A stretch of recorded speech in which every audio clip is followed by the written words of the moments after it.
Hello दोस्तों, आप सबों का स्वागत है डी एजुकेशंस के यूट्यूब चैनल्स में। चलिए आज फिर से स्टार्ट तीसरा नंबर सेट नंबर 3 जो है सेट नंबर 3 का जो क्वेश्चंस है, सेट नंबर 3 जिसमें साइंस का 25 क्वेश्चंस होता है, सेट नंबर 3 डिस्कस करेंगे आज, जिसमें 25 क्वेश्चन साइंस के होते हैं जो कि हर रात 9 बजे होता है। जिसमें से कि हम क्या देखते हैं कि जो प्रीवियस ईयर्स के क्वेश्चन पूछे गए होते हैं उसको हम लोग क्या करते हैं, देखते हैं, डिस्कस करते हैं और बनाते हैं। तो चलिए इस वीडियो को स्टार्ट करने से पहले इस वीडियो को लाइक कर दीजिए और शेयर कीजिए ताकि और लोग इससे जुड़ सकें। जल्दी से शेयर कीजिए ताकि और लोग इससे जुड़ें। उसके बाद इस क्लास को चालू करते हैं। तो इससे पहले 2 सेट हो चुके हैं कल के क्लास में, और उससे पिछले जो क्लास था उसमें सेट नंबर 1 हो चुका था और सेट नंबर 2 भी पिछले क्लासों में हो चुका था। आज हम लोग सेट नंबर 3 को डिस्कस करने वाले आज के क्लासों में। तो पहले इस वीडियो को शेयर कीजिए ताकि और लोग इससे जुड़ सकें, ताकि टेस्ट का क्या कर सकें, अच्छा से अनुभव कर सकें। तो जल्दी से जोड़िए और लोगों को ताकि जल्दी स्टार्ट हो पाए। तो चलिए देखते हैं। अच्छा, जो पहला सेट है, अगर जो पहला सेट नहीं देखे होंगे उसका भी इस वीडियो का लिंक जो होगा डिस्क्रिप्शंस में दे दिया जाएगा, और सेट नंबर 2 का भी डिस्क्रिप्शंस में दे दिया जाएगा, या एंड में जो एंड स्क्रीन होता है उस पर आपको सेट नंबर 1 और सेट नंबर 2 दिखाई देगा, या इसका एक प्ले लिस्ट बना है, एक अलग से ही प्ले लिस्ट होगा, उसमें आपको देखने को मिल जाएगा सेट नंबर 1 और सेट नंबर 2। आप लोग सभी सेट को ज़रूर प्रैक्टिस करें क्योंकि यह प्रीवियस ईयर ग्रुप डी का ओनली ग्रुप डी का क्वेश्चन है जो कि आने वाले दिनों में आपको देखने को मिलेगा इसी टाइप से, या यही क्वेश्चन हूबहू देखने को मिल सकता है।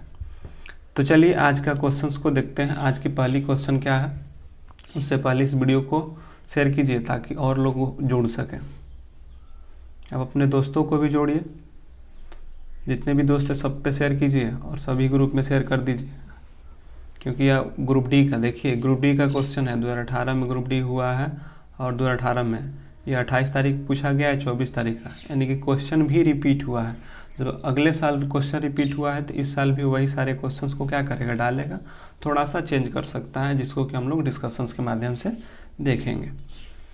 तो चलिए पहला क्वेश्चन देखिए। पहला क्वेश्चन क्या है, पहला क्वेश्चन है कि एटमोस्फियर, यानी कि पहला क्वेश्चन है कि एटमोस्फियर बराबर क्या होता है। आपको बताना है कि वायुमंडलीय दाब कितने के बराबर होता है।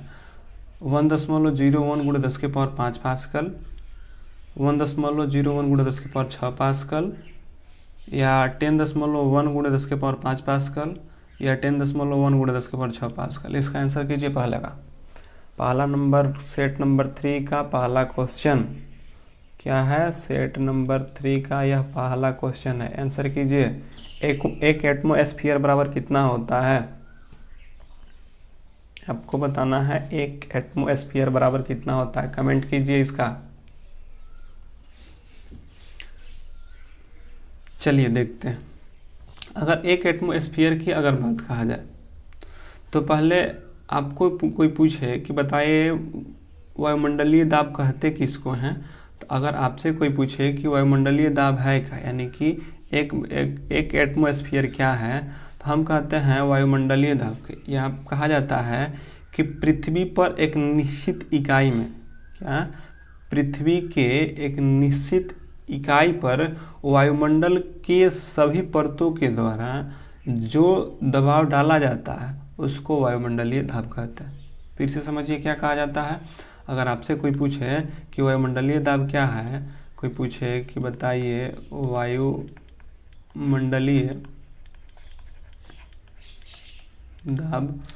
वायुमंडलीय दाब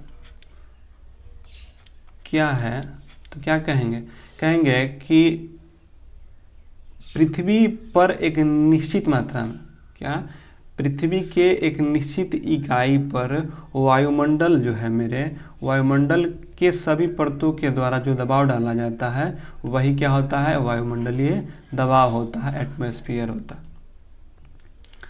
अच्छा, अब तो पूछे कि कितना होता है एक एटमॉस्फेयर बराबर, तो एक एटमॉस्फेयर बराबर होता है, एक एटमॉस्फेयर बराबर होता है 1.01 गुणे 10 के पावर 5 पास्कल। क्योंकि आपको पता है कि दाब का एसआई मात्रक जो होता है वह क्या होता है, पास्कल होता है।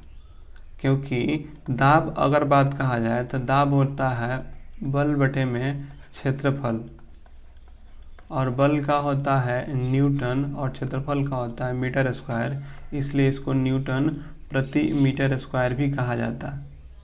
बल बटे में क्षेत्रफल न्यूटन प्रति मीटर स्क्वायर, या इसी को पास्कल भी कहा जाता है। तो आपसे पूछा है कि एक एटमॉस्फेयर यानी कि एक वायुमंडलीय दाब बराबर कितना होता है, तो 1.01 × 10⁵ पास्कल होता है। अच्छा, थोड़ा सा और क्वेश्चन इसमें आगे और देख सकते हैं कि इससे क्वेश्चंस और क्या बन सकते हैं। तो वायुमंडल से लेकर एक क्वेश्चन बनता है कि जो वायुमंडलीय दबाव है किससे मापते हैं।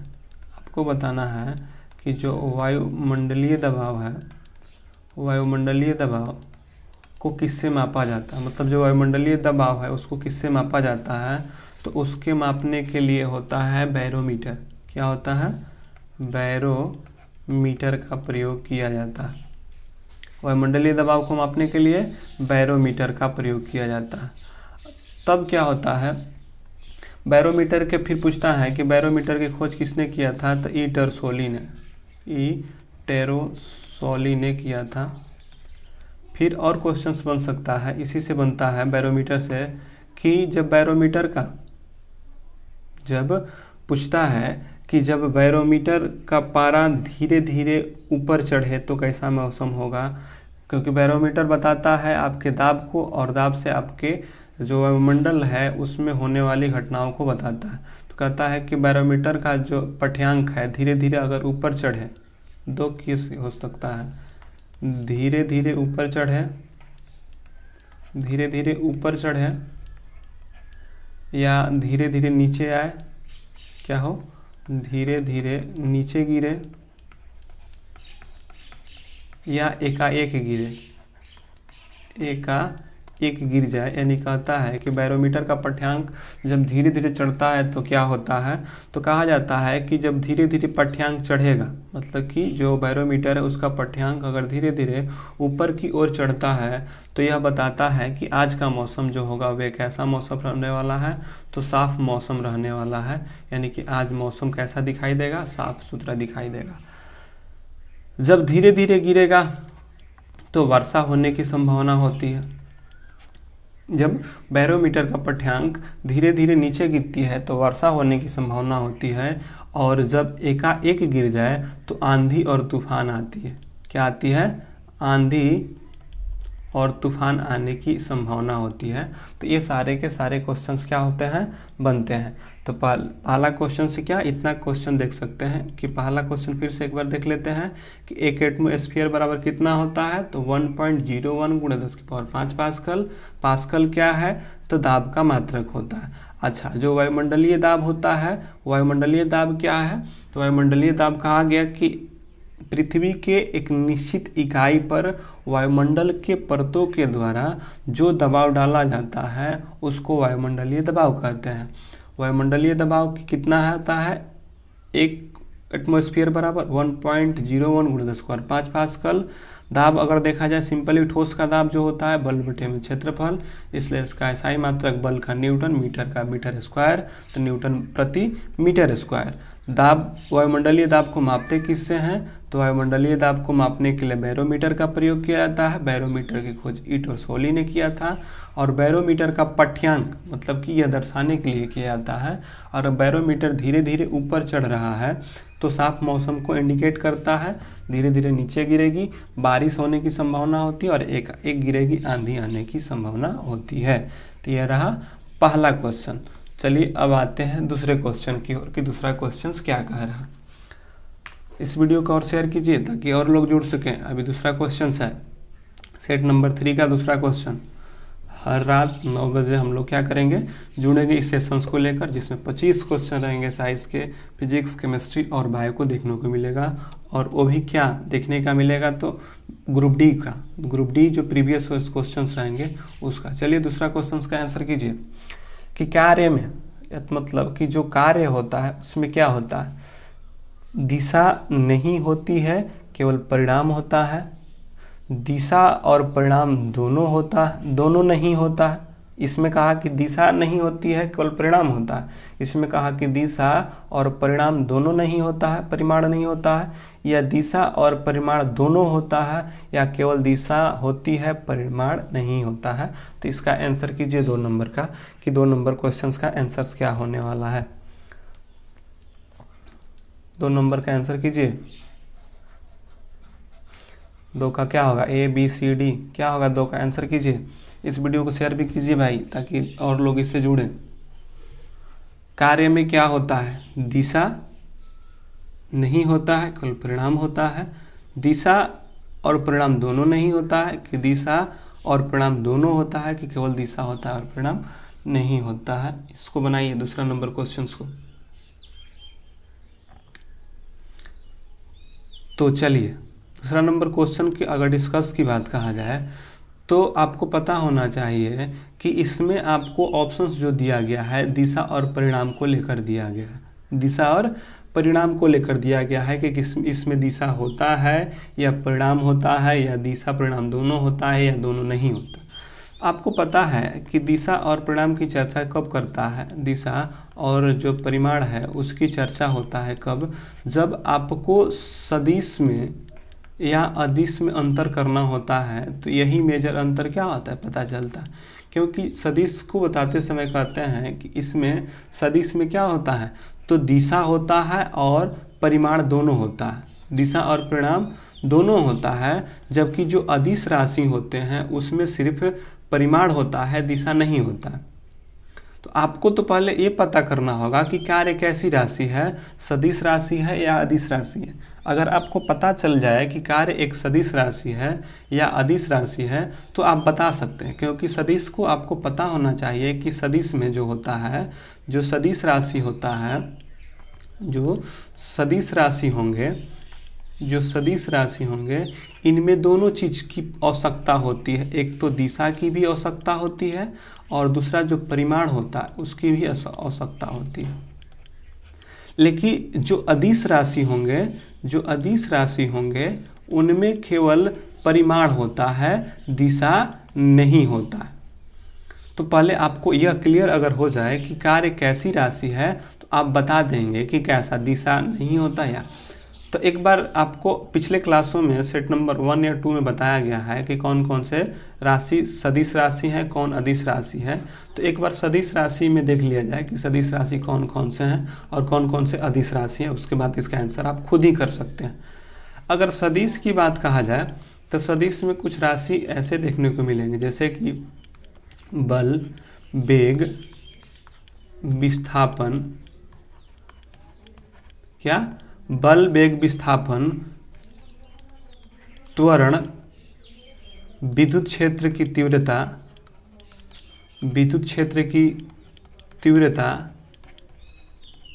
चुंबकीय क्षेत्र की तीव्रता,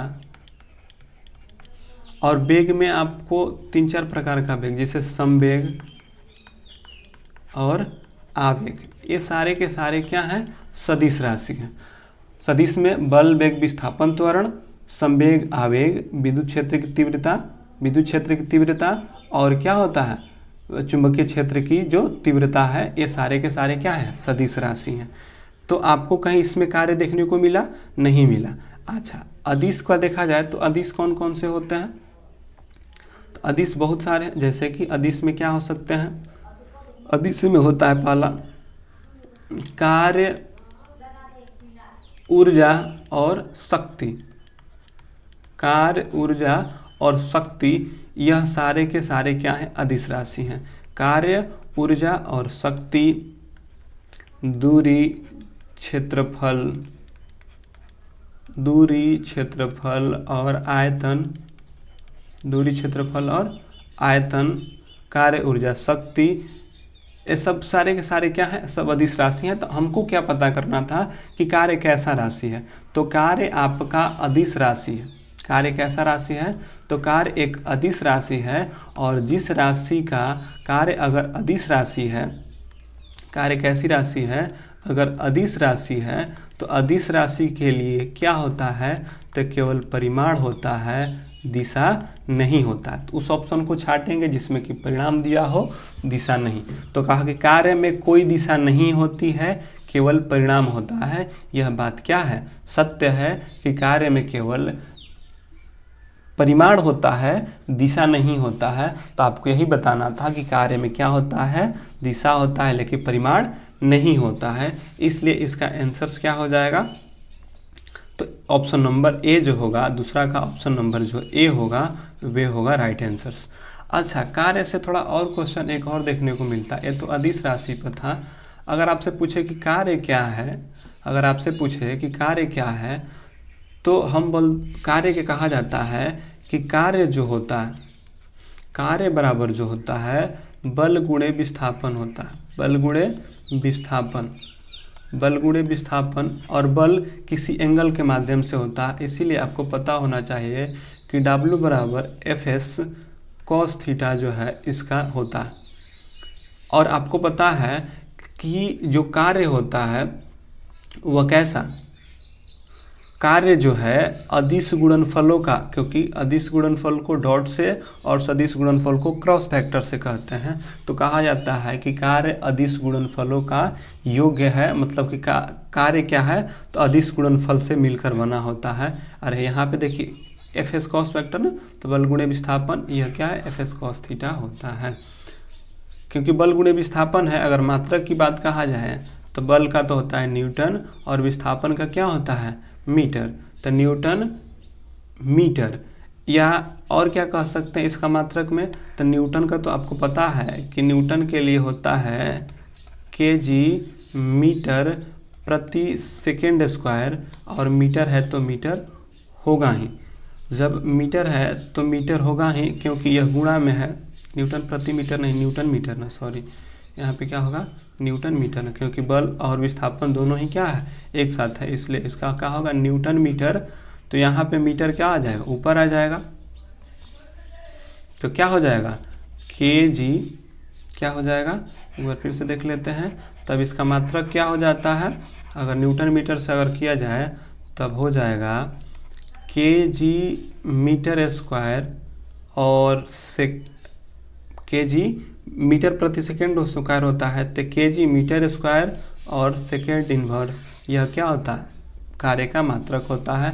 अगर बीमा निकालने के लिए क्या है, डायमेंशन, तो केजी का m होता है और मीटर का l होता है, तो l के पावर 2, और t होता है तो t के पावर -2। यह क्या हुआ, इसका बीमा होता है। तो चलिए अगला क्वेश्चन की ओर बढ़ते हैं। अगले क्वेश्चन को देखिए, आपसे पूछ रहा है कि जब आप रबड़ बैंड को खींचते हैं, ठीक है, क्या करते हैं, जब आप रबड़ बैंड को खींचते हैं तो जो उसका हस्तांतरित ऊर्जा है किस रूप में संग्रहित हो जाता है, यानी कि हस्तांतरित होकर किस रूप में संग्रहित होता है। क्योंकि आपको पता है कि जब किसी बॉडी को या किसी चीज़ को आप उसी चीज़ से परिवर्तित करते हैं तो उसमें कुछ ना कुछ ऊर्जा संग्रहित होता है, जिसको किस रूप में कहते हैं। क्योंकि रबड़ बैंड को आप खींच रहे हैं, तो रबड़ बैंड खींचते हैं तो जो उसका स्थानांतरित ऊर्जा है किस रूप में संग्रहित होता है, यानी कि किस रूप में कार्य करने की वो अपने में क्षमता रखता है। चलिए बताइए, स्थितिज ऊर्जा के रूप में, गतिज ऊर्जा के रूप में, यांत्रिक ऊर्जा के रूप में, मांसपेशीय ऊर्जा के रूप में, यांत्रिक ऊर्जा के रूप में, या गतिज ऊर्जा के रूप में होना चाहिए। तो तीसरा का आंसर क्या होगा, जब आप रबड़ बैंड को खींचते हैं तो किस रूप में स्थानांतरित होता है, बताइए। इसका राइट आंसर क्या होगा, कमेंट कीजिए, इस वीडियो को शेयर भी कीजिए भाई, शेयर करने में कंजूसी मत कीजिए ताकि और लोग इससे जुड़ें, ताकि आनंद आए, टेस्ट का मज़ा आए कि हाँ और लोग क्या इसका आंसर करते हैं, हम कितना आंसर कर रहे हैं।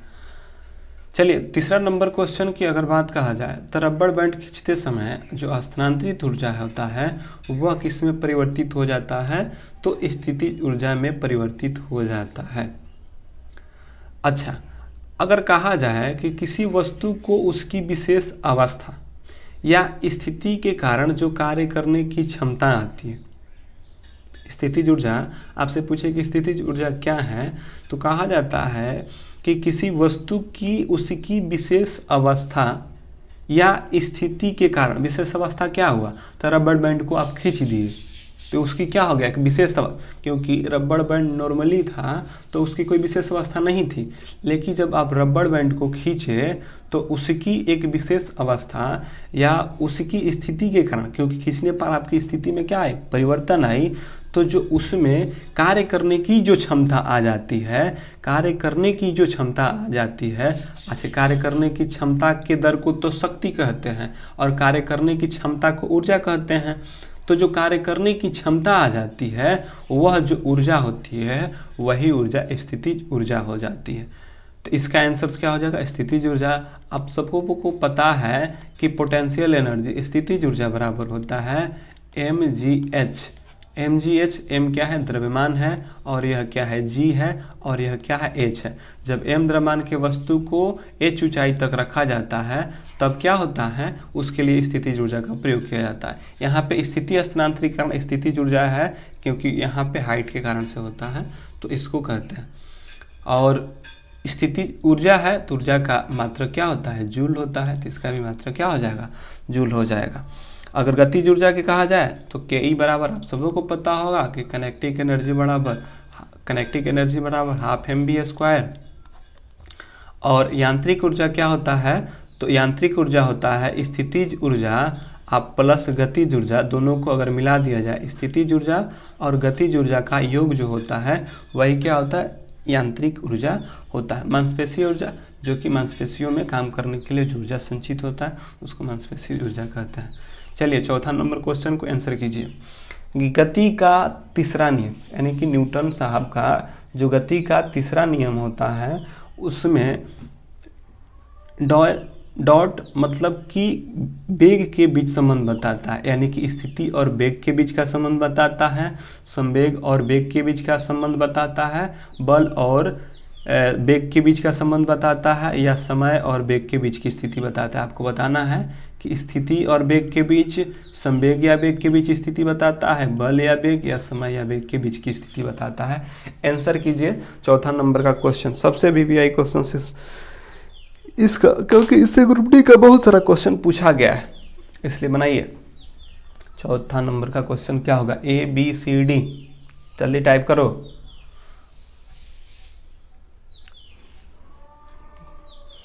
जल्दी टाइप करो भाई। कि गति का जो तीसरा नियम होता है किसको, वेग और स्थिति के बीच का संबंध बताता है, बल और समय का या वेग का, बताइए किसका, ABCD कीजिए, जल्दी जल्दी कमेंट कीजिए। चलिए अच्छा, इसका डिस्कशन थोड़ा सा बढ़ा के करते हैं, उसके बाद इसका आंसर क्या करते हैं, देते हैं कि इसका आंसर्स क्या होगा, तब तक से बाकी लोग भी दे लेंगे इसका आंसर्स। क्योंकि न्यूटन के गति का बात कहा गया है, तो अगर आपसे कहा जाए गति की, ठीक है, तो गति को हम दो तरह से करके, क्या, दो भागों में करके पढ़ सकते हैं। कितने भागों में करके पढ़ सकते हैं, तो दो भागों में करके पढ़ सकते हैं। दो भागों में कैसे करके पढ़ सकते हैं, देखिए एक सेकेंड रुकिए। गति को हम कितने भागों में करके पढ़ सकते हैं, दो, अरे यार क्या हाथ चल रहा है पता नहीं चल रहा। अगर गति की अगर बात कहा जाए, किसकी बात कहा जाए, गति की अगर बात कहा जाए तो गति को हम दो भागों में पढ़ सकते हैं। एक होता है क्षैतिज गति के रूप में, क्षैतिज गति के रूप में, और दूसरा होता है उदग्र गति के रूप में, उदग्र गति के रूप में, ठीक है। तो क्षैतिज गति और उदग्र गति के रूप में पढ़ते हैं। अगर क्षैतिज गति के रूप में आप पढ़िएगा तो क्षैतिज रूप में अगर देखा जाए तो क्षैतिज के लिए कुछ सूत्र का प्रयोग किया गया है, जो कि आप अगर याद रखिए तो रख सकते हैं। क्षैतिज गति के लिए सूत्र होता है, देखिए यह जो होता है पहला सूत्र है, यह गति का प्रथम नियम को बताता है, v बराबर u प्लस at। यह कब, क्षैतिज के लिए, यह गति के प्रथम नियम को बताता है। गति के दूसरे नियम के लिए क्या बताता है, तो s बराबर ut plus half AT square जो होता है यह गति का दूसरा नियम बताता है। तीसरा नियम जो है यह क्या बताता है, v स्क्वायर बराबर u स्क्वायर प्लस 2as। यह जो है गति के, क्योंकि न्यूटन की गति का 3 नियम होता है, तो क्षैतिज के नियम के लिए गति का प्रथम नियम से v बराबर u प्लस AT, s बराबर दूसरा में गति का न्यूटन का दूसरा नियम s बराबर ut plus half AT square, जबकि तीसरा v स्क्वायर बराबर u स्क्वायर प्लस 2a होता है। यह क्षैतिज के लिए होता है। अच्छा, उदग्र कहा जाए, उदग्र मतलब कि ऊपर की ओर जाए या नीचे की ओर जाए, तब क्या होगा, उदग्र में तो वो होगा या तो वस्तु ऊपर जाएगी या वस्तु नीचे आएगी। आपको पता है कि जब वस्तु ऊपर जाएगी या नीचे आएगी तो ऊपर जाने पर, क्योंकि सतह से ऊपर जाने पर, सतह मान लीजिए कि यह सतह है, ऊपर जाइएगा तो जी का मान क्या होता है, घटता जाता है। लेकिन ऊपर से अगर सतह की ओर आइएगा तो जी का मान क्या हो जाएगा, बढ़ता जाता है। इसलिए अगर आप क्या हो रहे हैं कि उदग्र में अगर आप क्या हैं कि ऊपर से अगर नीचे आ रहे हैं, कहाँ से, ऊपर से अगर नीचे आ रहे हैं, कहाँ से आ रहे हैं, ऊपर से नीचे की ओर आ रहे हैं, तब क्या होगा, v तो वही रहेगा बराबर u भी वही रहेगा। अब क्या होगा कि a की जगह पे g हो जाएगा। ऊपर से जब नीचे आइएगा, सतह की ओर आइएगा तो g क्या होता जाता है, बढ़ता जाता है। तो क्या कहेंगे कि जब ऊपर से नीचे की ओर आएंगे तो वहाँ पर भी प्लस ही होगा, अब प्लस a की जगह पे क्या हो जाएगा, g हो जाएगा। तो v बराबर u प्लस gt, इस बस वही सब कुछ वही रहेगा, ut प्लस gt स्क्वायर और v स्क्वायर बराबर u स्क्वायर प्लस 2gs। यह क्या होगा, ऊपर से जब नीचे आइएगा तब की स्थिति है। अगर आप यही क्रिया नीचे से ऊपर की ओर फेंक रहे हैं या नीचे से ऊपर की ओर कोई गति हो रही है, तब उसके लिए गति क्या होगा, बस यही चीज़ होगा, माइनस, यहाँ पे माइनस हो जाएगा। यानी कि कहेंगे कि v बराबर u minus G T, S बराबर U T minus G T square और v स्क्वायर बराबर क्या होगा, जी टी स्क्वायर, एक सेकेंड, जी टी स्क्वायर और v स्क्वायर बराबर यू स्क्वायर माइनस 2gs। क्या होंगे, होता है। तो इतना सूत्र जो होता है आपको मेनली यही याद रखना है। आप इसको याद रखिए, v बराबर u प्लस ए टी, यह गति का प्रथम नियम है, यह गति का दूसरा नियम को बताता है और गति का तीसरा नियम को। तो आप यहाँ पे आपको बताना था, देखिए यह तो तीनों के तीनों क्या हो गए, नियम हो गए। अच्छा, एक और वो सूत्र, एक और इसमें अगर देखा जाए तो एक और सूत्र होता है जो कि आपको न्यूमेरिकल बनाने में मदद करेगा। वह नियम नहीं है, मैंने उसको नहीं कहते नियम का, एक नियम और एक सूत्र आता है, जैसे कि nवां सेकेंड में अगर निकालना होगा तो उसके लिए होता है Sn बराबर होता है u plus a by 2 into n minus 1। जब कहता है कि tnवां समय में चल रहा है, nवां समय में कितना दूरी होता है, तो Sn बराबर u plus a by 2 minus n minus 1 होता है। तो इसके सारे के सारे क्या हैं, गति के जो नियम होते हैं उसके सूत्र होते हैं। लेकिन हमको सूत्र नहीं पूछा है, पूछा है कि तीसरा नियम, मतलब गति का तीसरा नियम क्या है। तो गति का आपका तीसरा नियम अभी बताया है कि v स्क्वायर बराबर यू स्क्वायर प्लस 2as होता है। तो कहा कि जो गति का तीसरा नियम है इसमें आपको बताना है कि किस किस का संबंध, वेग तो एक होगा और किसके बीच संबंध बताता है। यह तीसरा नियम था। दूसरा नियम क्या था, तो s बराबर U T plus half A T square था, और पहला था v बराबर क्या था, v बराबर u प्लस ए टी था। अब देखिए इसको निकालते कैसे, कितने लोग होते हैं ना कि इसको याद रखते हैं कि पहला में क्या होता है, दूसरा में क्या होता है। अगर आप कभी भूल भी जाएं तो इसको निकालने का तरीका याद रखिए कि कैसे निकाला जाता है, बाकी आप निकाल सकते हैं। क्योंकि आपको तीनों का पूछता है कि पहला नियम से किसके किसके बीच का संबंध आता है, दूसरा नियम से किसके किसके बीच का संबंध आता है, और तीसरा नियम से किसके बीच का संबंध आता है। तो आप खुद ही निकाल लीजिएगा। देखिए अच्छा, निकालने का तरीका बताते हैं, उसके बाद इसका आंसर देखिएगा। यह क्या है, पहला नियम है, दूसरा नियम है, और यह क्या है, गति का तीसरा नियम है। देखिए इसमें कॉमन क्या मिल रहा है, यू इसमें भी है, ए इसमें भी है, यू इसमें भी है, ए इसमें भी है, यू ए।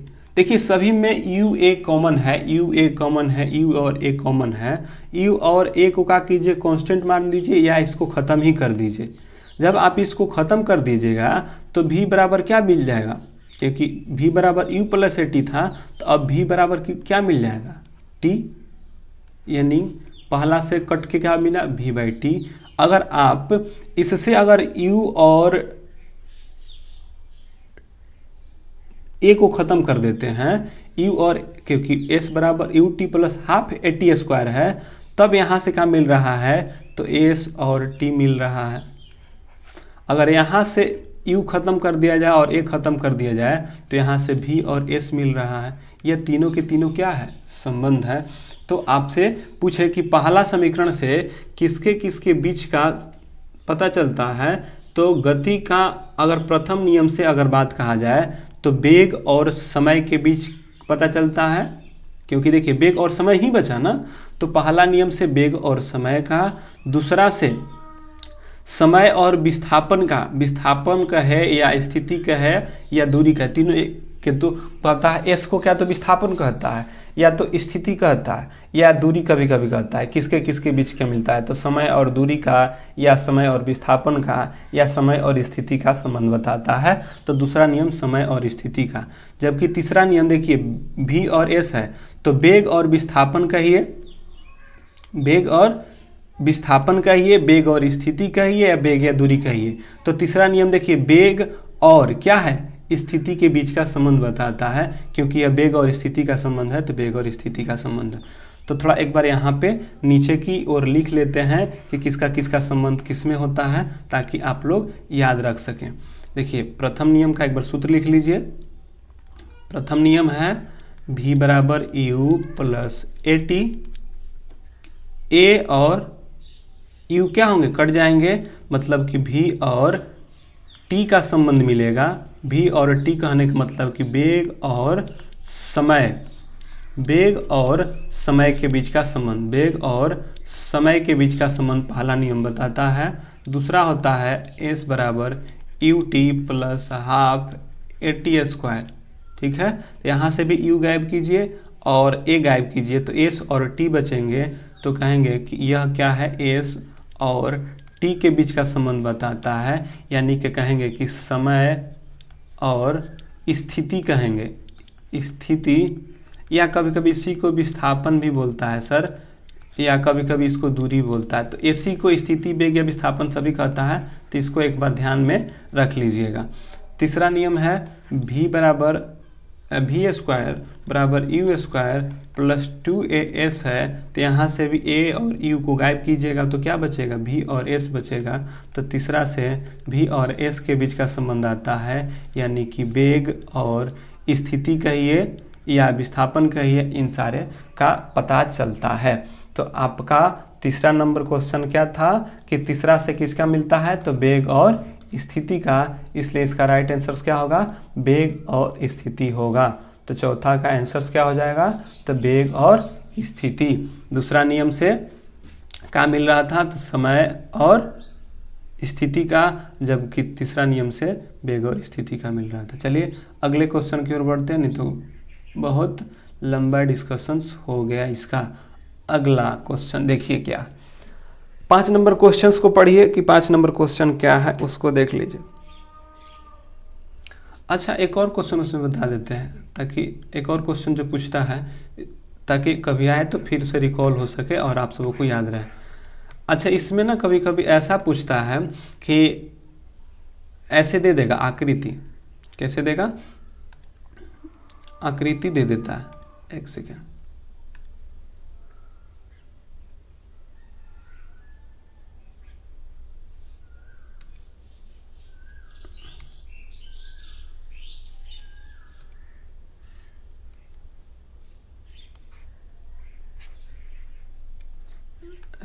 एक सेकेंड रुकिए। देखिए एक ऐसे बना देता है और यहाँ पे आपको दे देता है, क्या दे देगा, विस्थापन। एक सेकेंड यार, रुकिए, देखिए, और यहाँ पे क्या हो जाएगा, यहाँ पे लिख देता है विस्थापन और नीचे वाले में लिख देता है समय, और बता देता है कि पूछता है कि विस्थापन समय ग्राफ से क्या मिलता है। और एक और डायग्राम बनाता है, जिसको देखिए ऐसे लिख देता है, ऐसे ही बनाएगा, और उसमें क्या करेगा कि उसमें वेग और यहाँ पे लिखता है समय। दो पूछता है कि विस्थापन समय ग्राफ से और वेग समय ग्राफ से क्या मिलता है। तो आपको पता है कि विस्थापन बटे समय से क्या होता है, विस्थापन बटे समय से हमें, क्योंकि आपको पता है कि विस्थापन बटा जब समय रहता है तो हमें वेग की प्राप्ति होती है, जबकि वेग में अगर समय को भाग दिया जाता है तो वेग में समय को भाग दिया जाता है तो त्वरण प्राप्त होता है। क्या होता है, त्वरण की प्राप्ति होती है। तो आपसे कोई पूछे कि विस्थापन समय ग्राफ से क्या पता चलता है, तो वेग पता चलता है, जबकि वेग समय ग्राफ से क्या पता चलता है, तो त्वरण की प्राप्ति होती है। विस्थापन समय ग्राफ से हमें वेग की प्राप्ति होती है, जबकि वेग समय ग्राफ से हमें त्वरण की प्राप्ति होती है। कभी कभी आकृति दे देता है तो इसमें 5 केस बनते हैं, या तो एक ग्राफ सीधा हो सकता है, या एक ग्राफ ऐसे, एक ग्राफ ऐसे, या एक ग्राफ ऐसा और एक ग्राफ ऐसा सूचित करता है, मतलब कि सीधा सूचित करता, और ये ऐसे ऐसे ऐसे और ऐसे। अगर कभी कभी आपको पूछता है कि बताइए कि यह विस्थापन समय ग्राफ जो है इसमें क्या बता रहा है, तो देखिए यह जो पहला स्थिति है, जो पहला स्थिति आपको दिखाई दे रहा है, यह पहला स्थिति आपको यह बताता है कि यह बढ़ते, क्योंकि विस्थापन और समय है तो यह बढ़ते हुए वेग को बताता है। क्या होता है, सॉरी, यह जो है यह पहला फिगर, यह दूसरा फिगर, इसको तीसरा फिगर, और इसको चौथा फिगर, और इसको 5वां फिगर। अब देखिए यह ग्राफ जो है उठता हुआ दिखाई दे रहा है, इसलिए यह कहते हैं कि यह बढ़ता हुआ समय ग्राफ को, यानी कि यह बढ़ता हुआ वेग समय ग्राफ को दिखा रहा है, यह वेग को दिखा रहा है। यह जो आकृति है बढ़ते वेग को दिखाएगा, यह आकृति घटते फिगर को, यह सामान्य स्थिति को दिखाएगा कि यह वेग जो है सामान्य स्थिति में बढ़ रहा है। जबकि यह जो है चौथा जो फिगर है यह विरामावस्था को दिखाता है, और यह जो है कभी ऐसा फिगर नहीं बनेगा, यह असंभव को बताता है। जब आपकी रेखा सीधी रेखा में हो, तो कहेंगे कि वेग समान रूप से है। अगर ऐसे करके बनाया है तो कहेंगे कि वेग बढ़ रहा है, ऐसे करेगा वेग घट रहा है, ऐसे करेगा वेग सामान्य स्थिति में है, मतलब कि विराम अवस्था में है। सामान्य स्थिति तो यह हुआ, चौथा विराम अवस्था में है, और जो 5वां फिगर होता है वे क्या होता है, आपको बताता है कि ऐसा फिगर कभी असंभव है, यानी कि ऐसा फिगर नहीं बन सकता। तो यह विस्थापन से वेग पता चल रहा था, जबकि अगर ऐसे कर दे तो कहेगा कि किसको दर्शा रहा है, तो यह समान त्वरण को दर्शा रहा है। यह किसको दर्शा रहा है, तो बढ़ते हुए त्वरण को दर्शा रहा है।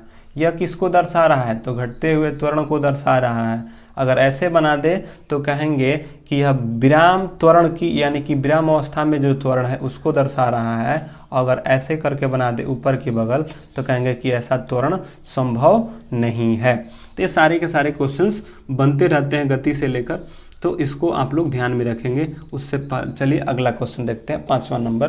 5वां नंबर क्या है, एक हल्के और एक भारी पिंड की गति ऊर्जा समान है। ठीक है, एक हल्का पिंड है और एक भारी पिंड, जिसमें कहा कि गति ऊर्जा को समान कर दिया गया है। तो बताइए कि किसका संवेग अधिक होगा। दो पिंड है, क्लियर, एक हल्का पिंड और एक भारी पिंड है। इसमें दोनों का गति ऊर्जा समान कर, देखा कि हल्का वाला पिंड भी गति उतना ही कर रहा है, और भारी वाला भी गति उतना ही कर रहा, ठीक है। लेकिन आपको बताना है कि संवेग किसका अधिक होगा, किसी का भी नहीं, हल्के वाले पिंड का, भारी वाले पिंड का, या दोनों का संवेग समान होगा, आपको बताना है। बताइए। इससे पिछले वाले क्लास में एक बार बताए थे और यह क्वेश्चन उसी से निकल के आ गया, जो कि देखिए कैसे पूछ दिया कि हल्के वाले, डिस्कशन से बताए थे इसको, पिछले क्लास में इसका डिस्कशन से बताए थे कि जब गतिज ऊर्जा समान कर दे तब संवेग पे क्या होगा, किसका संवेग अधिक, किसका संवेग कम होगा।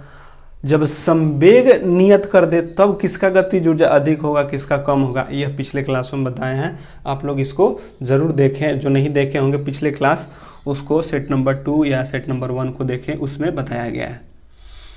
तो बताइए कि हल्का पिंड का संवेग अधिक होगा या भारी पिंड का संवेग अधिक होगा, कब, जब गतिज ऊर्जा समान हो। तो इसके लिए चलिए आंसर कीजिए।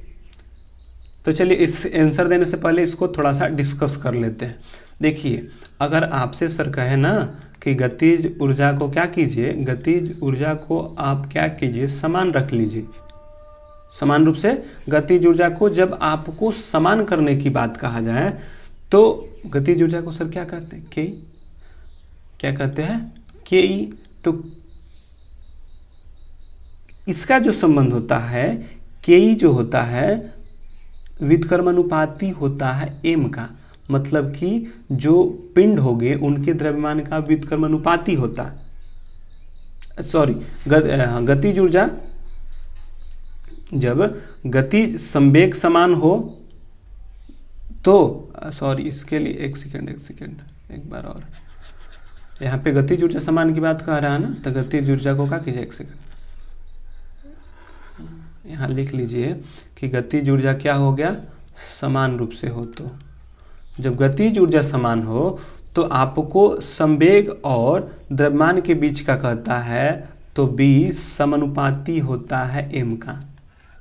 कब, जब गतिज ऊर्जा समान हो तब। और जब संवेग समान हो तब इसके बीच का गतिज ऊर्जा के ई जो होता है व्युत्क्रमानुपाती होता है एम का। अब कहिएगा कि ई का लिखे हैं, हमको समझ में नहीं आ रहा है। अब समझिए, गतिज ऊर्जा समान है, जैसे कि इसका गतिज ऊर्जा समान है, तो यह बता रहा है कि संवेग भी बढ़ेगा जब उसका द्रव्यमान बढ़ेगा। मतलब कि जिस पिंड का द्रव्यमान जितना ही अधिक होगा उसका संवेग भी उतना ही अधिक होगा, उसका संवेग भी उतना ही अधिक होगा। जिस पिंड का द्रव्यमान जितना ही कम होगा उस पिंड का संवेग भी उतना ही कम होगा।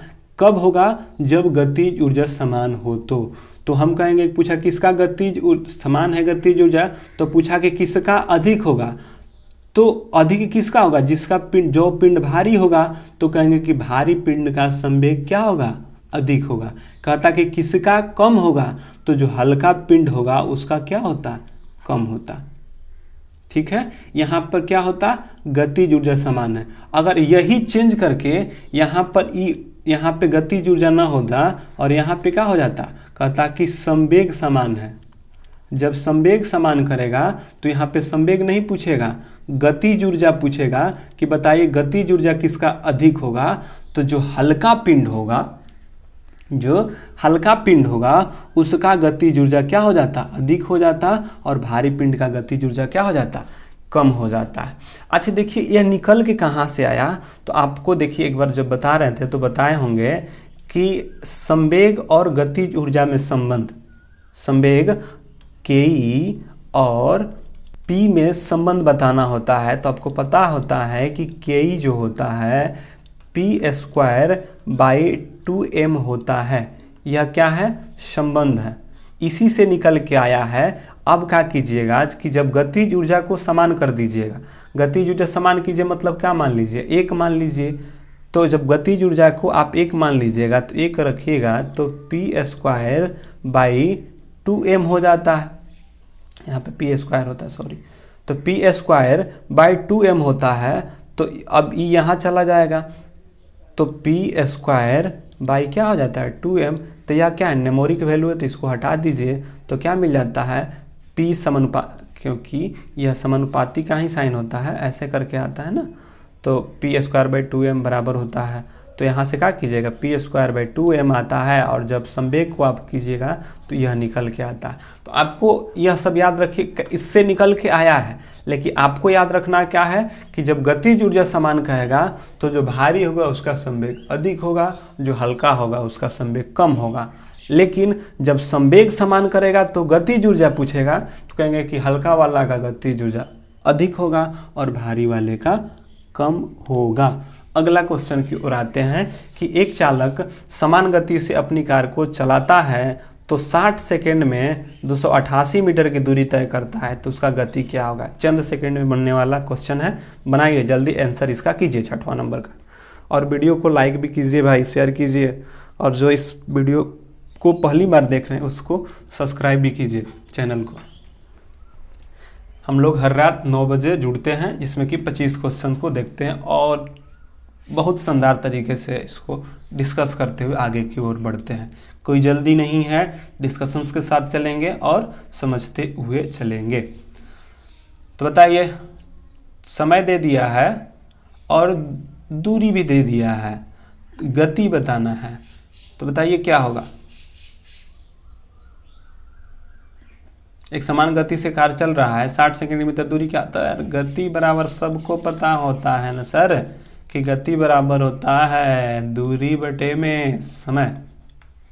दूरी मेरा है 288 और यह है 60। इसको कटाइएगा, कितना हो जाएगा 4.8, और दूरी का मीटर, समय का सेकेंड, तो कहेंगे कि मीटर पर सेकेंड, तो 4.8 मीटर सेकेंड होगा। 6ठा नंबर का। आते हैं 7वां नंबर की ओर। 7वां नंबर बताइए कि गुरुत्व बल दो आवेशों के बीच के आकर्षण बल का परिभाषित करता है, या दो द्रव्यमानों के बीच आकर्षण बल को परिभाषित करता है, दो चुंबक के बीच के आकर्षण बल को परिभाषित करता है, या एक से अधिक द्रव्यमानों के बीच का प्रभावित करता है। यहाँ पे है गुरुत्व बल। गुरुत्व बल बताना है कि गुरुत्व बल क्या होगा। आंसर कीजिए, 7 नंबर क्वेश्चन का आंसर कीजिए जल्दी। इसका आंसर क्या होगा, गुरुत्व बल किनके बीच का आकर्षण बल को बताता है। बताइए किनके बीच का आकर्षण बल को बताता है। गुरुत्व बल किनके बीच का आकर्षण बल को बताता है, तो चलिए देखते हैं। अगर इसका राइट आंसर्स की बात कहा जाए तो इसका राइट आंसर होगा 7 का बी हो जाएगा। पहले देखा जाए तो गुरुत्वाकर्षण बल और गुरुत्व बल दो बातें निकल के आती हैं। एक होती है सर गुरुत्वाकर्षण बल, और दूसरा होता है सर जी, दूसरा क्या होता है सर, दूसरा की अगर बात कहा जाए भाई तो देखो क्या होता है, दूसरा होता है गुरुत्व बल। दूसरा क्या होता है, गुरुत्व बल। गुरुत्वाकर्षण बल क्या होता है, गुरुत्वाकर्षण बल आपको पता है कि F बराबर, ठीक है, F बराबर होता है उस दो द्रव्यमानों के बीच m1 × m2 बटे में r²। यह क्या होता है, गुरुत्वाकर्षण दो पिंडों के बीच लगने वाले क्या है, बल हैं। जबकि गुरुत्व बल जो होगा दो पिंड के बीच तो बल लगता है, लेकिन एक पिंड जो होगा पृथ्वी पे होगा। एक पिंड कहाँ होगा, पृथ्वी पे होगा, और एक पिंड कहीं और पे हो सकता है। या कह सकते हैं कि एक पिंड तो पृथ्वी पर होगा और दूसरा पिंड कहीं और हो सकता है, और उसके बीच का जो बल लगेगा उसको गुरुत्व बल कहते हैं। गुरुत्वाकर्षण बल क्या है, तो गुरुत्वाकर्षण बल कहा जाता है कि दो पिंडों के बीच लगने वाला बल जो होता है वह क्या होता है, गुरुत्वाकर्षण बल होता है। लेकिन गुरुत्व बल दो पिंड होगा, लेकिन एक पिंड को ऐसे स्पेसिफिक कर दिया जाता है, एक माने कि उसको बता दिया जाता है कि एक पिंड पृथ्वी होगा, एक पिंड आप जो कुछ भी ले लीजिए, तो वहाँ पे जो बल कार्य करेगा वहाँ पे गुरुत्व बल कार्य करता है। तो दो द्रव्यमानों का तो है ही, दो द्रव्यमानों के बीच का है, लेकिन एक क्या है, एक पिंड है। तो गुरुत्व बल से जो गुरुत्व बल होता है इससे स्मॉल g गुरुत्वीय त्वरण प्राप्त होता है। गुरुत्वीय त्वरण मिलता है, जबकि गुरुत्वाकर्षण से गुरुत्वाकर्षण नियतांक, गुरुत्वाकर्षण बल से गुरुत्वाकर्षण नियतांक होता है और इसका मान कितना होता है तो 6.67 × 10⁻⁻11 न्यूटन मीटर स्क्वायर प्रति केजी स्क्वायर होता है। ठीक है, यह अगर बात कहा जाए गुरुत्वाकर्षण नियतांक की, तो यह ब्रह्मांड के किसी भी जगह पर अगर आप जाइएगा तो इसका मान बदलता नहीं है। और यह कैसी राशि है तो यह एक अदिश राशि है। गुरुत्वाकर्षण नियतांक कैसी राशि है, अदिश राशि है और इसका मान नहीं बदलता है। जबकि गुरुत्वीय त्वरण का मान, क्योंकि ये में एक द्रव्यमान पिंड जो है वह पृथ्वी है, तो इसका जो है मान बदलते रहता है और यह पहले तो जान जाइए कि अदिश राशि है। पृथ्वी के सतह पर इसका त्वरण की बात कहा जाए तो 9.8 मीटर प्रति सेकेंड स्क्वायर होता है। 9.8 मीटर प्रति सेकेंड स्क्वायर होता है। अगर और बात कहा जाए तो सतह से ऊपर जाएंगे तो भी, सतह से ऊपर जाएंगे तो भी जी का मान घटेगा और सतह से नीचे आएंगे तब पर भी मान जी का घटता है। सतह की ओर आएंगे तो मान बढ़ेगा, ऊपर से सतह की ओर से आए या नीचे से सतह की ओर आए तो सतह की ओर आने पर जी का मान बढ़ता है, जबकि सतह से दूर जाने पर या सतह से आप ऊपर जा रहे हैं या सतह से नीचे जा रहे हैं उस पे जो स्मॉल जी है, गुरुत्वीय जो त्वरण है, उसका मान कम होता जाता है। और जी आप कहीं भी जाइए ब्रह्मांड में, ऊपर जाइए, नीचे जाइए, बीचे जाइए, कहीं भी जाइए, जी का मान नहीं बदलता है। वहाँ पे 6.67 × 10⁻⁻11 न्यूटन मीटर स्क्वायर प्रति केजी स्क्वायर होता है। तो यह हुआ मीटर प्रति सेकेंड स्क्वायर, जो कि 9.8 सतह पे होता है। ऊपर जाइएगा तो घटता जाएगा, सतह से नीचे भी जाइएगा तो घटता जाएगा, सतह की ओर आइएगा सतह पर इसका 9.8 होता है। अब एक और बात निकल के आता है, एक पूछता है ना कि एक पूछता है कि बड़ा जी और स्मॉल जी के बीच का संबंध बताइए क्या होगा। तो बड़ा जी और स्मॉल जी के बीच का जो संबंध होता है वे होता है जी बराबर होता है Gm/r²। Gm/r²।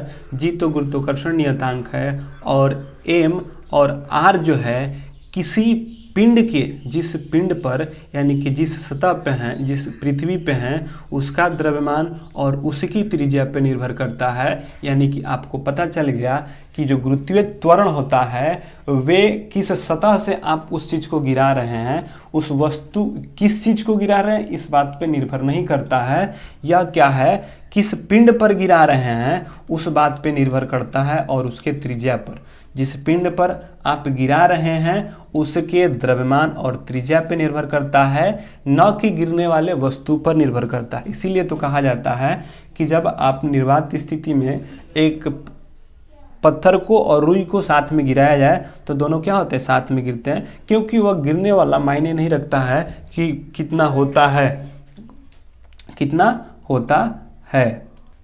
तो यह मायने नहीं रखता है कि आप कितने केजी का पिंड गिरा रहे हैं, क्योंकि गुरुत्वीय त्वरण गिराने वाले पिंड पर निर्भर, जो गिर रहा है उस पर निर्भर नहीं करता है। 5 केजी गिरा रहे हैं, 6 केजी गिरा रहे हैं, बड़ा गिरा रहे हैं, छोटा गिरा रहे हैं, वो निर्भर किस पे करता है, तो जिस पर गिरा रहे हैं। अगर पृथ्वी जैसे पिंडों पर गिरा रहे हैं तो उसके जीव के मान पे निर्भर करता है, उसके एम और जी पे मान करता है। कभी आगे आएगा तो और इसको अच्छे से डिस्कस करेंगे।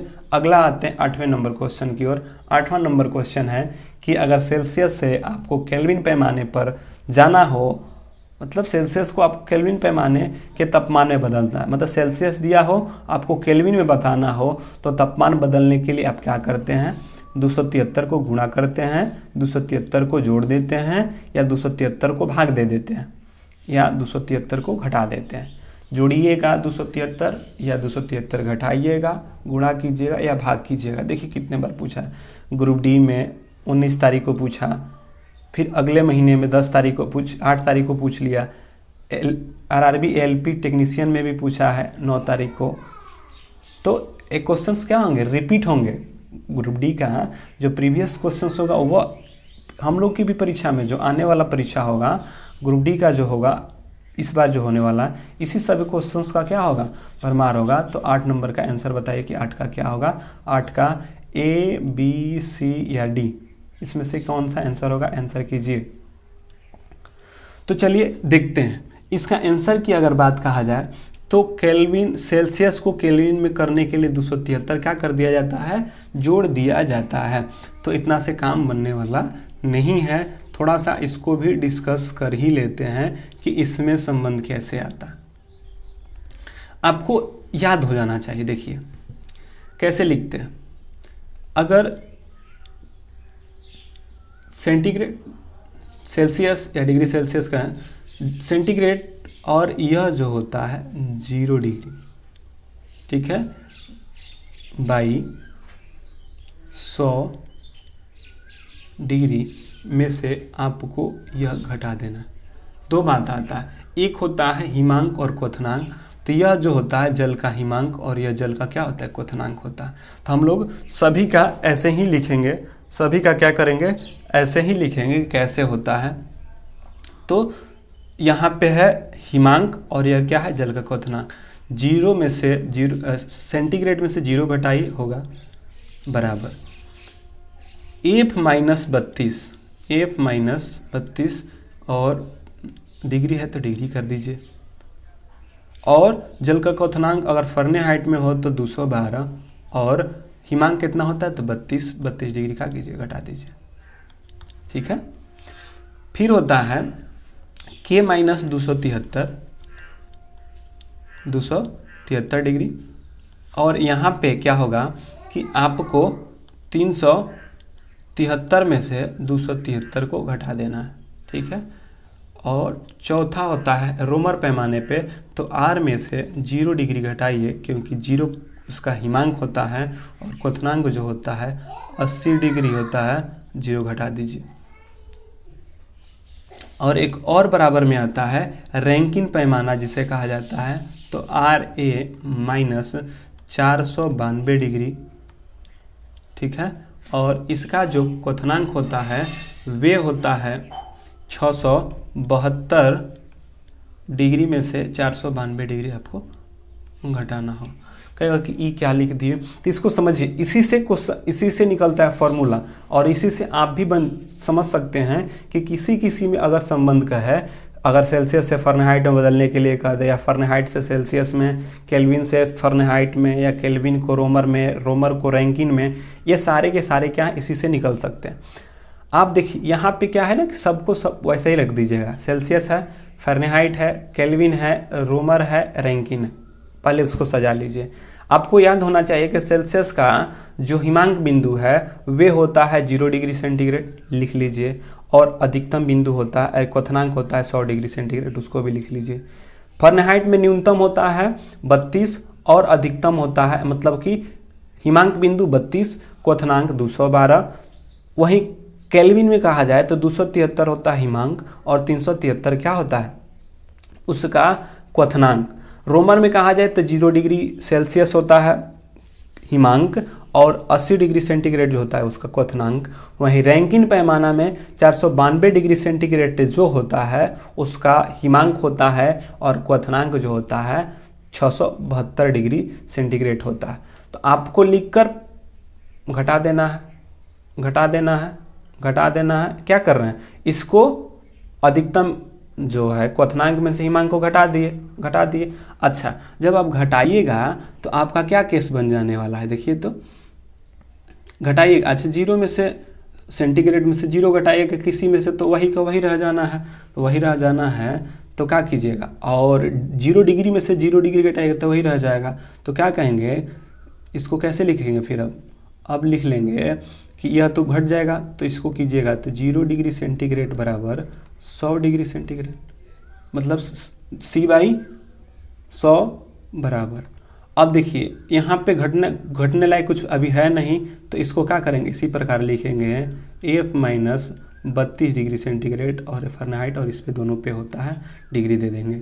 212 में से अगर आप 32 घटाइएगा, 212 में से 32 घटाइएगा तो 180 हो जाएगा। तो पूछता है कि क्वथनांक और इसके बीच कितने पैमाना होता है, तो 100 पैमाने होते हैं। फ़ारेनहाइट के बीच कितने पैमाने होते हैं, तो 180 पैमाने होते हैं।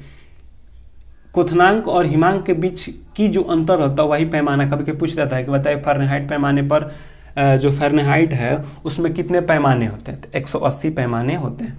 अच्छा, अगर K 273 है तो उसको तो ऐसे ही लिख देंगे क्योंकि अभी घटने लायक है नहीं, तो K 273 और 373 में से 273 घटाइए कितना होगा, 100 हो जाएगा।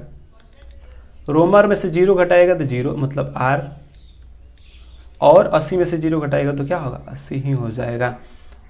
देखिए अब एक क्या बचा, रैंकिन पैमाना बचा, तो उसको भी लिख लीजिए। रैंकिन पैमाना देखिए घटने लायक है नहीं तो इसको लिख लीजिए क्या, RA - 492, और 672 में से 492 घटाइएगा तो यह भी कितना हो जाएगा, 180 हो जाएगा।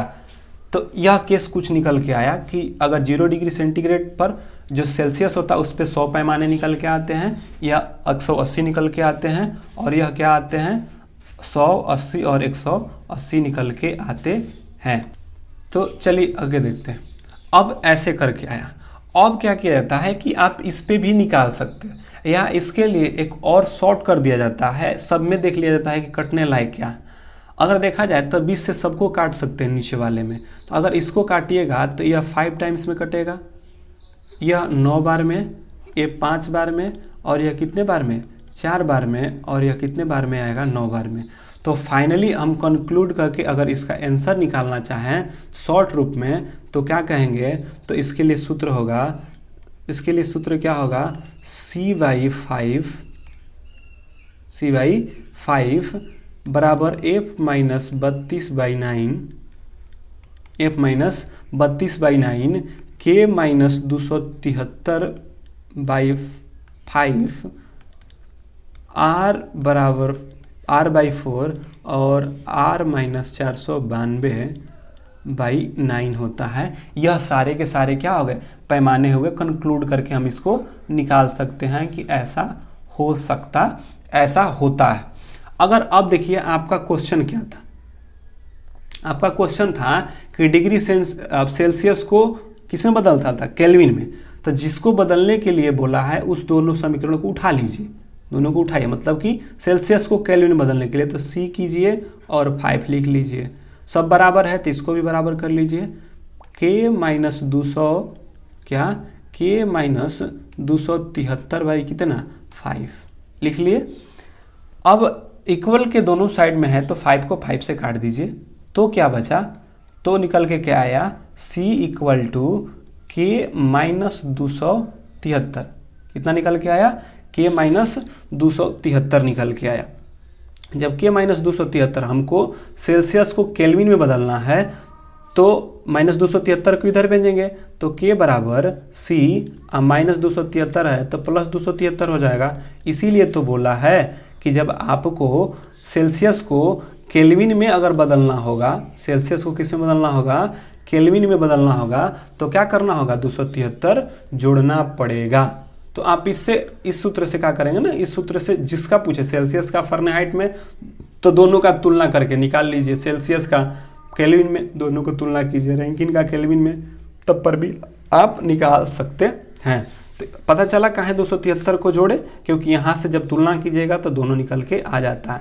तो यह क्या है, इसको आप लोग कहीं नोट कर लेंगे कि C/5 F - 32/9 K - 273/5 और R/4, यह यहाँ से आता है। और इसको क्या है लिए याद रखेंगे, तो यह आपको पता चलेगा, बताएगा कि कितना इसके बीच, अगर सेल्सियस में पूछे कितना हिमांक, तो 0 डिग्री क्वथनांक 100, फ़ारेनहाइट का हिमांक 32, क्वथनांक 212, केल्विन 273, 373, 0, 80, 492, 672, यह क्या है, हिमांक क्वथनांक के लिए।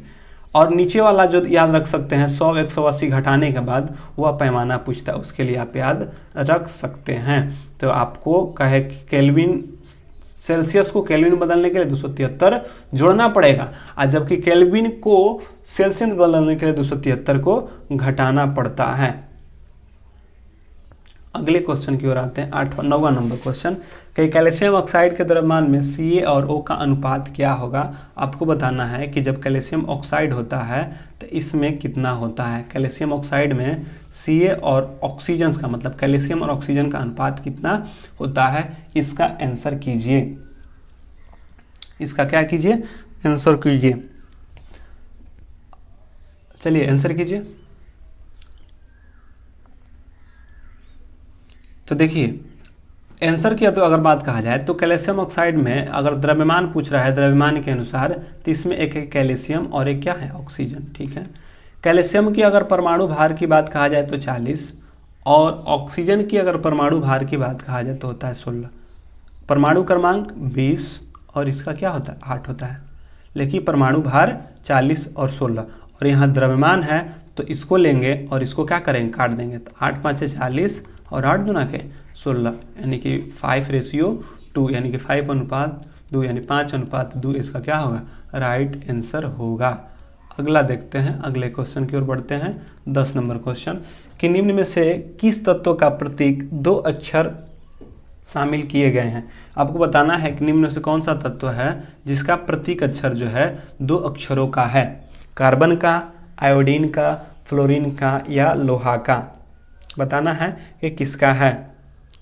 आंसर कीजिए जल्दी, 10 नंबर का जल्दी जल्दी कीजिए।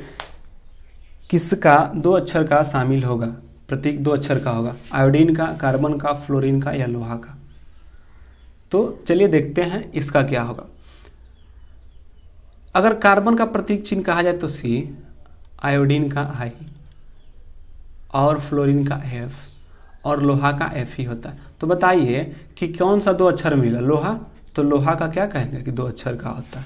अच्छा, इसका थोड़ा सा अगर जानना चाहें तो कह सकते हैं कि 1811 में एक साइंटिस्ट हुए, कौन, बर्जिलियस। एक क्वेश्चन बना है, कौन, बर्जिलियस।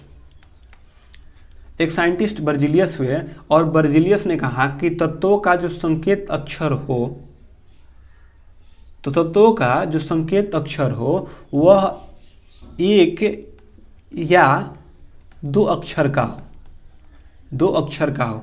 मतलब कि कहा बर्जिलियस साहब ने कहा कि जो तत्वों का प्रतीक चिन्ह होगा वे या तो 1 अक्षर में होंगे या 2 अक्षर में होंगे। 1 अक्षर में होंगे तो उसको तो बड़ा ही साइन से, मतलब कि कैपिटल लेटर से सूचित करेंगे। अगर 2 अक्षर से होगा तो पहला लेटर कैपिटल और सेकंड लेटर जो होता है स्मॉल लेटर होता है। तो यह बर्जिलियस साहब ने तो पूछता है कि तत्वों का प्रतीक चिन्ह 1 या 2 अक्षर का होगा, इसको 2 अक्षर तक का होगा। यह किसने दिया था, तो बर्जिलियस साहब ने दिया था। अगर कहा कि अगर 1 अक्षर का होगा तो पहला लेटर कैपिटल लेटर सही होगा, लेकिन 2 अक्षर का होगा तो पहला लेटर कैपिटल लेटर जबकि दूसरा लेटर स्मॉल लेटर होगा। कब दिए थे, तो 1811 में बर्जिलियस ने दिया था। तो चलिए अगला क्वेश्चन की ओर देखते हैं। अगला क्वेश्चन है 11 नंबर। आपको बताना है कि 273 केल्विन को जब 1 डेसीमीटर क्यूब की क्षमता का एक पात्र में डाल दिया जाए तो क्लोरीन की कितनी मात्रा न्यूनतम दबाव डालेगी, कितनी न्यूनतम दबाव डालेगी। आंसर कीजिए। 273 का अगर इतना क्षमता वाला पात्र में डाल दी जाए तो क्लोरीन में कितनी मात्रा की न्यूनतम दबाव डालेगी। A, B, C, D बताइए। तो चलिए इसका आंसर जो होगा क्या होगा बताइए, A, B, C, D। इसका आंसर होगा C नंबर, कि जब आप 273 केल्विन न्यूनतम तापमान होता है, 273 केल्विन पे क्या होता है हिमांक होता है, और उस पर बताना था कि न्यूनतम क्लोरीन जो होगा उसका क्या होगा। क्लोरीन का आपको पता है कि क्लोरीन का परमाणु भार ही होता है 35.5, और जब डेसीमीटर है उसको 1000 से गुणा कर लीजिएगा तो उसका आंसर क्या आ जाएगा, इतना ग्राम आ जाता है। अगला आते हैं, एन कोश में समायोजित किए जा सकने वाले इलेक्ट्रॉनों की संख्या कितना होता है। आपको बताना है कि जब एन कोश होता है तो उसमें समायोजित किए जा सकने वाले कितने इलेक्ट्रॉन होते हैं, 2, 18, 32 या 8। बताइए कितना होता है। चलिए बताइए। 2, 8, 18 या 32 कितना होगा एन का। आंसर कीजिए जल्दी। एन कोश में तो आपको पता है KLMNOPQ 1 2 3 4 5 6 7 इतना ही तक होता है। 1 2 3 4 5 6 7 ठीक। अब एन कोष है तो एन कोष में 4 है और किसके अनुसार, तो जो बोर-ब्यूरी चक्कर है, यानी कि बोर साहब ने बोर-ब्यूरी मॉडल दिया था और उन्होंने कहा कि किसी भी कोष में अधिकतम इलेक्ट्रॉनों की संख्या 2n² होता है। 2n² मतलब कि 2n है तो चौथा कक्षा में है तो कहेंगे कि 4 का स्क्वायर कर देंगे तो क्या होगा, 2 × 4 का स्क्वायर होता है 16 और कितना हो जाएगा 32। तो कहेंगे कि n कोष में आने वाले इलेक्ट्रॉनों की संख्या कितनी हो जाएगी, 32 हो जाएगी। n कोष में समायोजित किया जा सकने वाला इलेक्ट्रॉनों की संख्या कितना होता है, तो 32 होता है। अच्छा, मुख्य क्वांटम संख्या का बटा क्या, मुख्य क्वांटम संख्या, द्विगांशी क्वांटम संख्या, चक्रण क्वांटम संख्या, चुंबकीय क्वांटम संख्या। तो जो मुख्य क्वांटम संख्या होता है वह आपके इलेक्ट्रॉन में जो कक्षा होता है, इलेक्ट्रॉन के कक्षा में उपस्थित जो इलेक्ट्रॉन की संख्या को बताता है। मतलब कि जो कक्षा है उसमें कितने इलेक्ट्रॉन है। देखिए, क्वांटम संख्या में आता है मुख्य क्वांटम संख्या, द्विगांशी क्वांटम संख्या, चक्रण क्वांटम संख्या, चुंबकीय क्वांटम संख्या। तो जो मुख्य क्वांटम संख्या है उस कक्षा में उपस्थित इलेक्ट्रॉनों की संख्या बताता है, जो कि 2 होगा, 8 होगा, 18 होगा, 32 होगा, ऐसे करके बताता है। और बोर साहब ने बोर-ब्यूरी मॉडल में कहा कि अधिकतम जो कक्षा में इलेक्ट्रॉनों की संख्या 2n² से बेसी नहीं हो सकता है और कक्षा की संख्या 7 तक होता है। 1 2 3 4 5 6 7, इससे अधिक नहीं होता। और एक आते हैं, आपने एक नाम शायद सुने होंगे तो सुने होंगे, नहीं सुने होंगे, सोमरफेल्ड। एक सोमरफेल्ड साइंटिस्ट हुए, उन्होंने कहा कि जो कक्षा की संख्या होगा पूर्ण संख्या होगा, न कि दशमलव में होगा या बटा में होगा।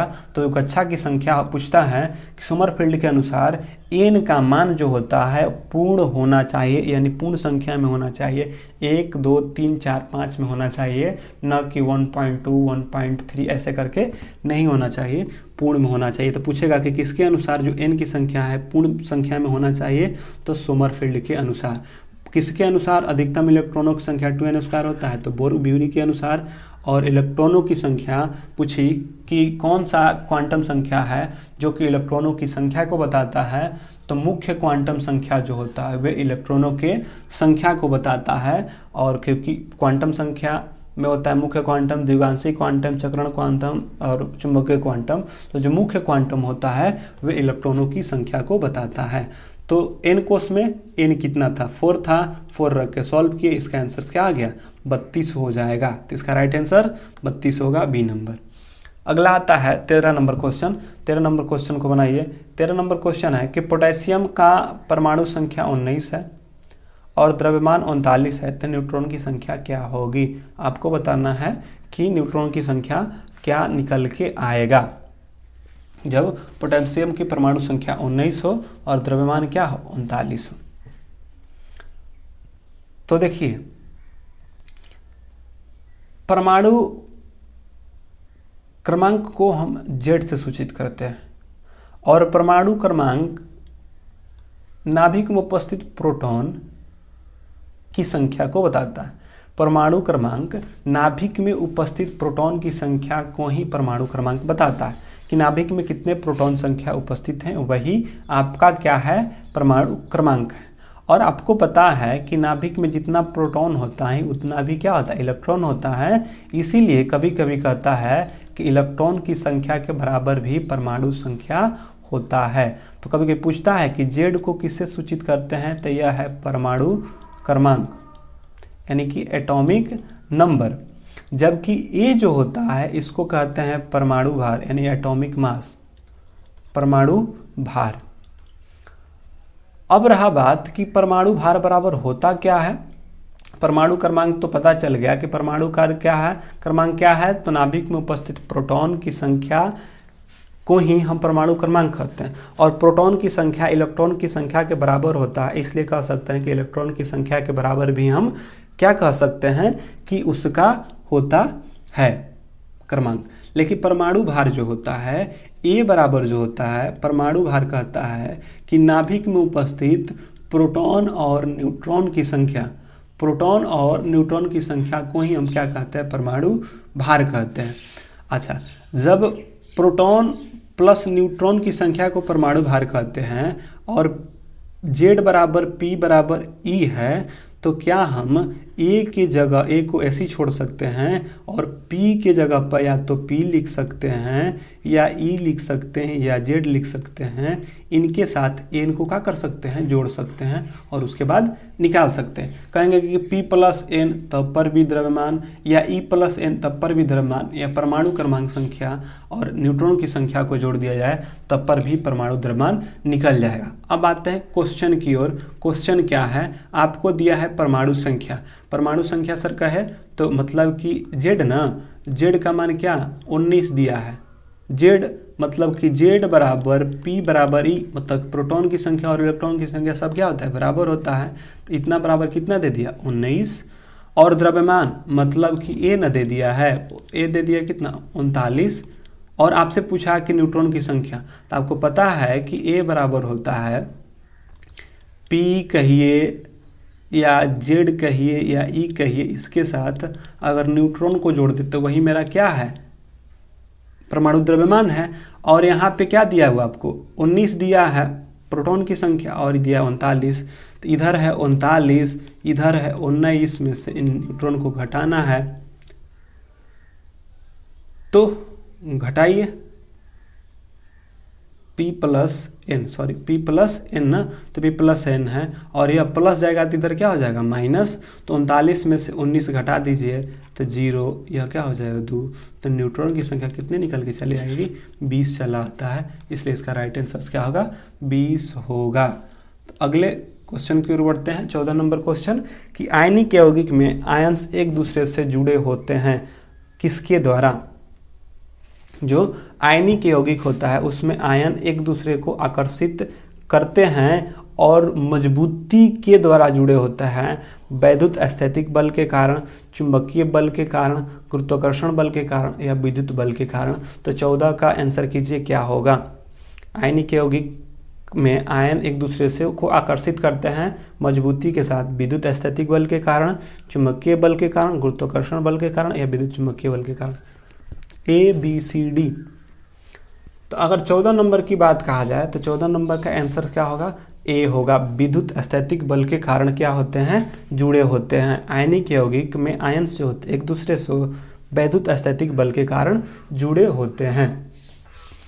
आयनिक यौगिक में अगर आयन्स एक दूसरे के विपरीत आवेश के कारण, क्योंकि जो आयनिक यौगिक होते हैं एक दूसरे का जो होता है विपरीत आवेश के कारण क्या होते हैं, एक दूसरे से जुड़े होते हैं, इसीलिए उसमें जो होता है वैद्युत स्थैतिक बल के साथ जुड़ा होता है। अगला क्वेश्चन की ओर आते हैं।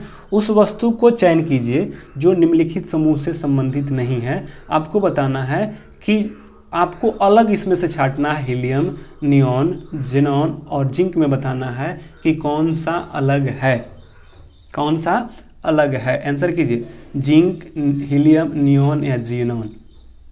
ABCD कमेंट कीजिए इसका क्या होगा।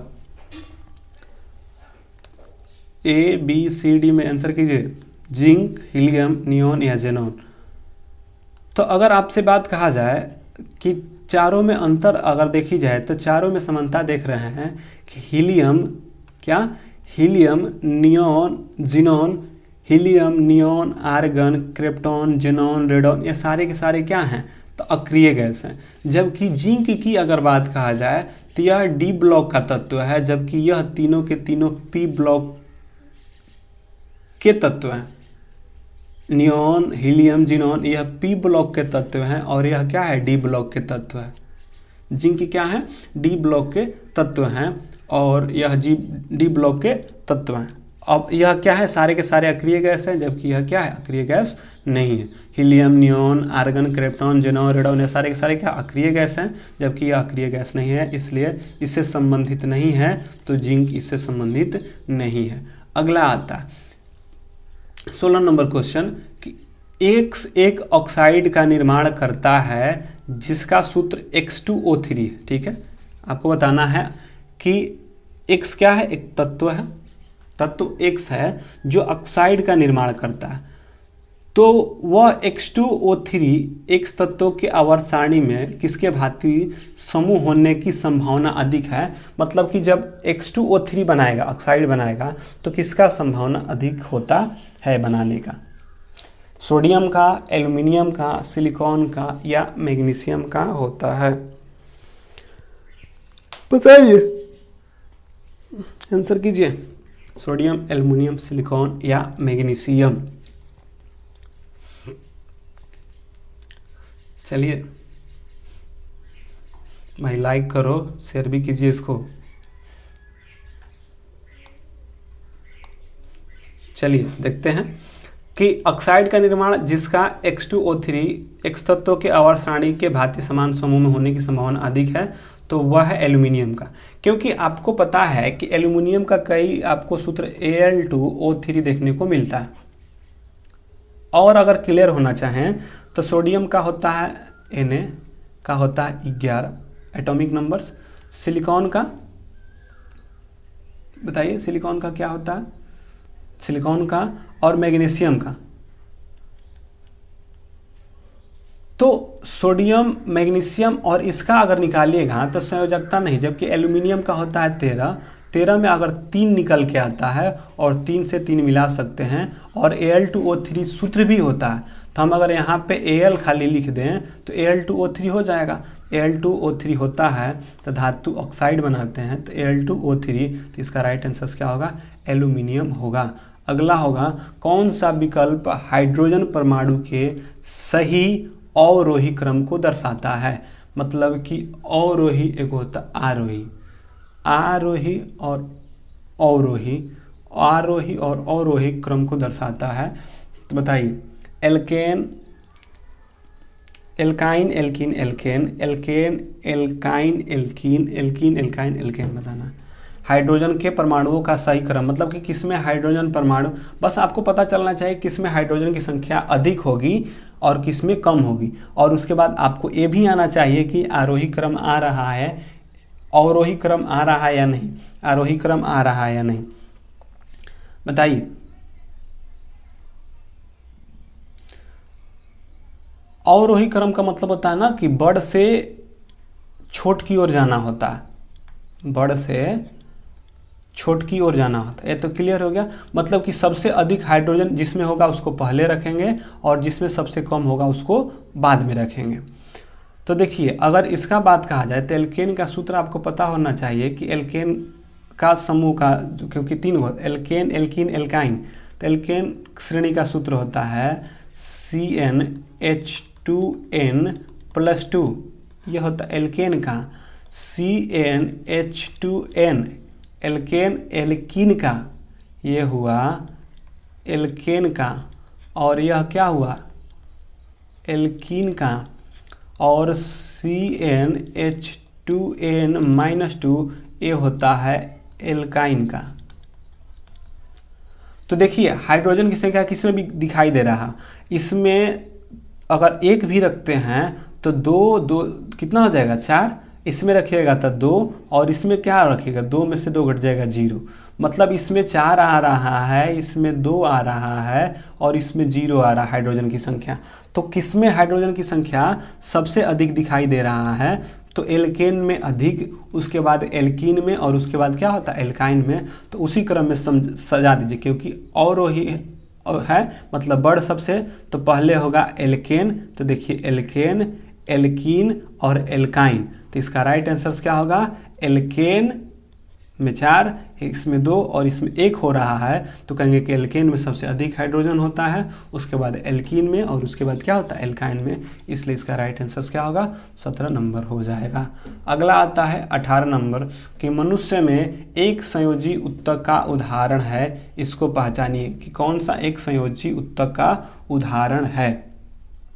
मांसपेशी, कोशिका, हड्डी, रेशे, कौन से संयोजी उत्तक के उदाहरण हैं। मांसपेशी, कोशिका, हड्डी या रेशे, इनमें से बताना है कौन सा संयोजी उत्तक के उदाहरण हैं। तो इसका राइट आंसर शो को हड्डी। हड्डी क्या है? एक संयोजी ऊतक का उदाहरण है। और संयोजी ऊतक, क्योंकि संयोजी ऊतक की अगर बात कहा जाए तो इसको 3 भागों में बांटा जाता है, वास्तविक संयोजी ऊतक, कंकाल संयोजी ऊतक और तरल या संवहनीय संयोजी ऊतक। जो वास्तविक संयोजिक होता है इसमें क्या आता है? एरियोल ऊतक, वसा ऊतक, श्वेततंतुक ऊतक, पीला तंतु ऊतक, ये सारे के सारे वास्तविक में आता है। जबकि कंकाल जो ऊतक होता है उसको फिर बांट दिया जाता है अस्थि और उपास्थि में। और जो तरल संवहनीय ऊतक होता है उसमें ब्लड उलड आ जाता है, जैसे आरबीसी इत्यादि। तो आपको कभी बाद में आ जाए, बहुत समय हो गया है, डिस्कशन बहुत लंबा हो जाएगा, इसलिए कभी आएगा संयोजी ऊतक तो उसको विस्तृत रूप से चर्चा कर दिया जाएगा। बशर्ते आप समझिए कि संयोजी ऊतक में हड्डी आएगा, ब्लड आएगा, जितने भी एपिथेलियम ऊतक आते हैं, संयोजिक ऊतक आते हैं, एडिपोज ऊतक आते हैं, सारे के सारे जो होते हैं संयोजी ऊतक में ही आते हैं। तो यहाँ पे आपका हड्डी कैसा ऊतक है? तो संयोजी ऊतक है। किसका है? तो कंकाल संयोजी ऊतक का रूप में आता है।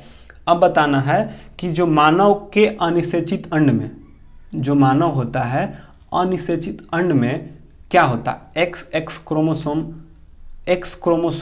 एक्स वाई क्रोमोसोम या वाई क्रोमोसोम होता है। आपको बताना है कि जो मानव होते हैं उसमें जब अनिषेचित अंड होते हैं तो क्या होता है? एक्स क्रोमोसोम होता है, एक्स क्रोमोसोम होता है, एक्स वाई क्रोमोसोम होता है कि वाई क्रोमोसोम होता है? आंसर कीजिए। 19 नंबर का क्या होगा?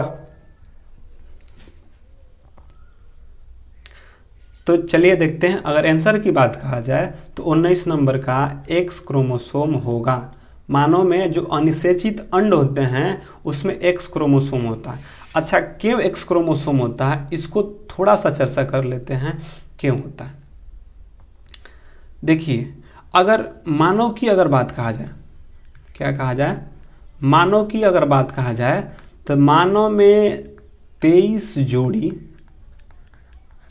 या 46 गुणसूत्र होते हैं। आप सबों को पता है कि मानव में 23 जोड़ी या 46 गुणसूत्र।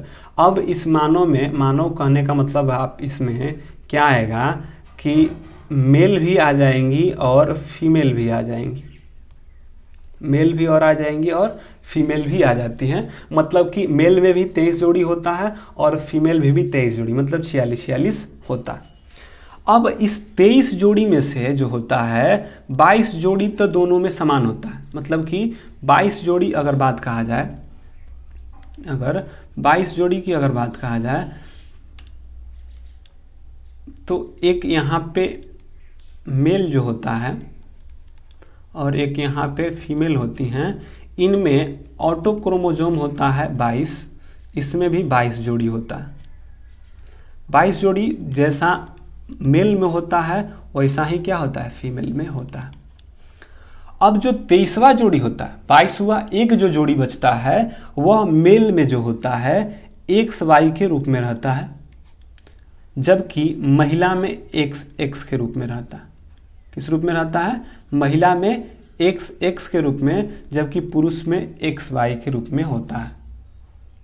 फिर से अगर कहा जाए कि मानव में गुणसूत्रों की संख्या 46, जोड़ी में 23 जोड़ी, 22 जो जोड़ी होता है इसको क्या बोला जाता है? समजात गुणसूत्र। क्या? समजात गुणसूत्र, मतलब कि समान जात का गुणसूत्र होगा। 22 जोड़ी इसमें भी और 22 जोड़ी इसमें भी, या इसी को ऑटोसोम क्रोमोसोम कहा जाता है। ऑटोसोम्स क्रोमोसोम कहा जाता है, क्रोमोसोम कहा जाता है। और जो 23वां जोड़ी होता है वह स्त्री और पुरुष में, यानी कि मेल और फीमेल में अलग अलग होता है। तो अगर 22 जोड़ी मतलब कि कितना? 44 ना, 44 और एक्स और वाई, 44 एक 45 एक 46, 22 जोड़ी मतलब इसमें भी क्या है? 44 है और 2 कितना हुआ? 46 हो गया। अब क्या होता है कि जब अनिषेचित होगा, क्या होगा आपका? जब निषेचन की बारी आएगी, कब होगा? अनिषेचित अंड में, मतलब कि अभी निषेचन नहीं हुआ है और आपको पता है कि जनन में अर्धसूत्री विभाजन होता है। जनन में अर्धसूत्री विभाजन होता है और यह दोनों तो जैसा का तैसा रहेगा। मतलब कि विभाजन किस में होना है, तो विभाजन होगा x और y में, और इसमें क्या होगा x और x में। जब इसमें विभाजन होता है तो अगर यहाँ से विभाजित होकर x निकलेगा या विभाजित होकर y निकलेगा, लेकिन इसमें अगर विभाजित होगा तो x ही निकलेगा और इसमें भी क्या होगा, x ही निकलेगा। अर्धसूत्री विभाजन इसमें तो फिक्स है कि विभाजित अर्धसूत्री होगा तो हर स्थिति में x निकलेगा, लेकिन इस स्थिति में अगर अर्धसूत्री विभाजन हुआ तो कभी x निकलता है तो कभी y अर्धसूत्री विभाजन हो जाता है। अब अनिषेचित अंड में, मतलब कि अभी निषेचन नहीं हुआ है, तो देखिए x इसमें भी शामिल है और x इसमें भी शामिल है। अगर हम अनिषेचित मानव नहीं कहा होता, अनिषेचित मानव कहे तो अनिषेचित मानव में कहे कि जो मानव है उसमें अनिषेचित अंड में क्या होता, तो XX क्रोमोसोम कहेंगे। मानव में मेल और फीमेल दोनों हैं और उसी चीज को लेंगे कि जो दोनों में कॉमन हो। मेल में X कॉमन होता है और महिला में भी X कॉमन होता है। यहाँ पे क्वेश्चन में आपका पूछा हुआ है कि मानव में अनिषेचित अंड, इसलिए यहाँ पे X क्रोमोसोम है।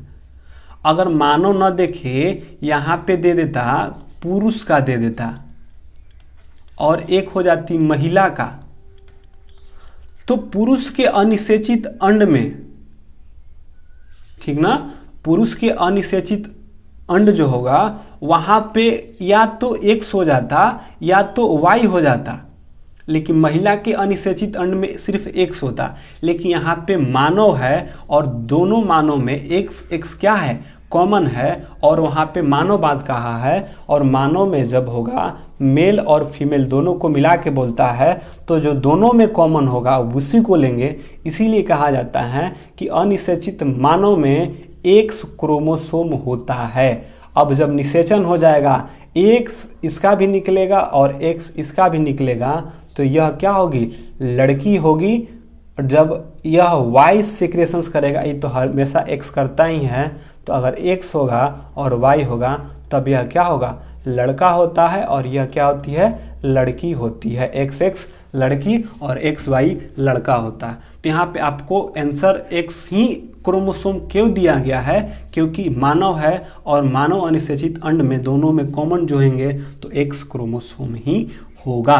अगले क्वेश्चन की ओर आते हैं कि मनुष्य की अनुवांशिकी का पता लगाया जा सकता है किससे, अफ्रीकी मूल से, दक्षिण एशियाई के मूल से, अमेरिकी मूल से, या पूर्व एशियाई के मूल से पता लगा सकते हैं। किसके मूल से आप पता लगा सकते हैं, इसको आप बताइए। 20 नंबर क्वेश्चन का, 20 नंबर क्वेश्चन को बताइए। तो इसका राइट आंसर होगा अफ्रीकी मूल से, क्योंकि हम लोग जो हैं अफ्रीकी मूल के हैं। क्योंकि आधुनिक जो मानव हैं, जो होमोसेपियंस हैं, उनकी उत्पत्ति जो होती है सर्वप्रथम अफ्रीका में ही हुई थी। किसकी, जो होमोसेपियंस हैं उनकी सर्वप्रथम जो है उत्पत्ति अफ्रीका ही महादेश में हुई थी, अफ्रीका महाद्वीप में ही हुई थी।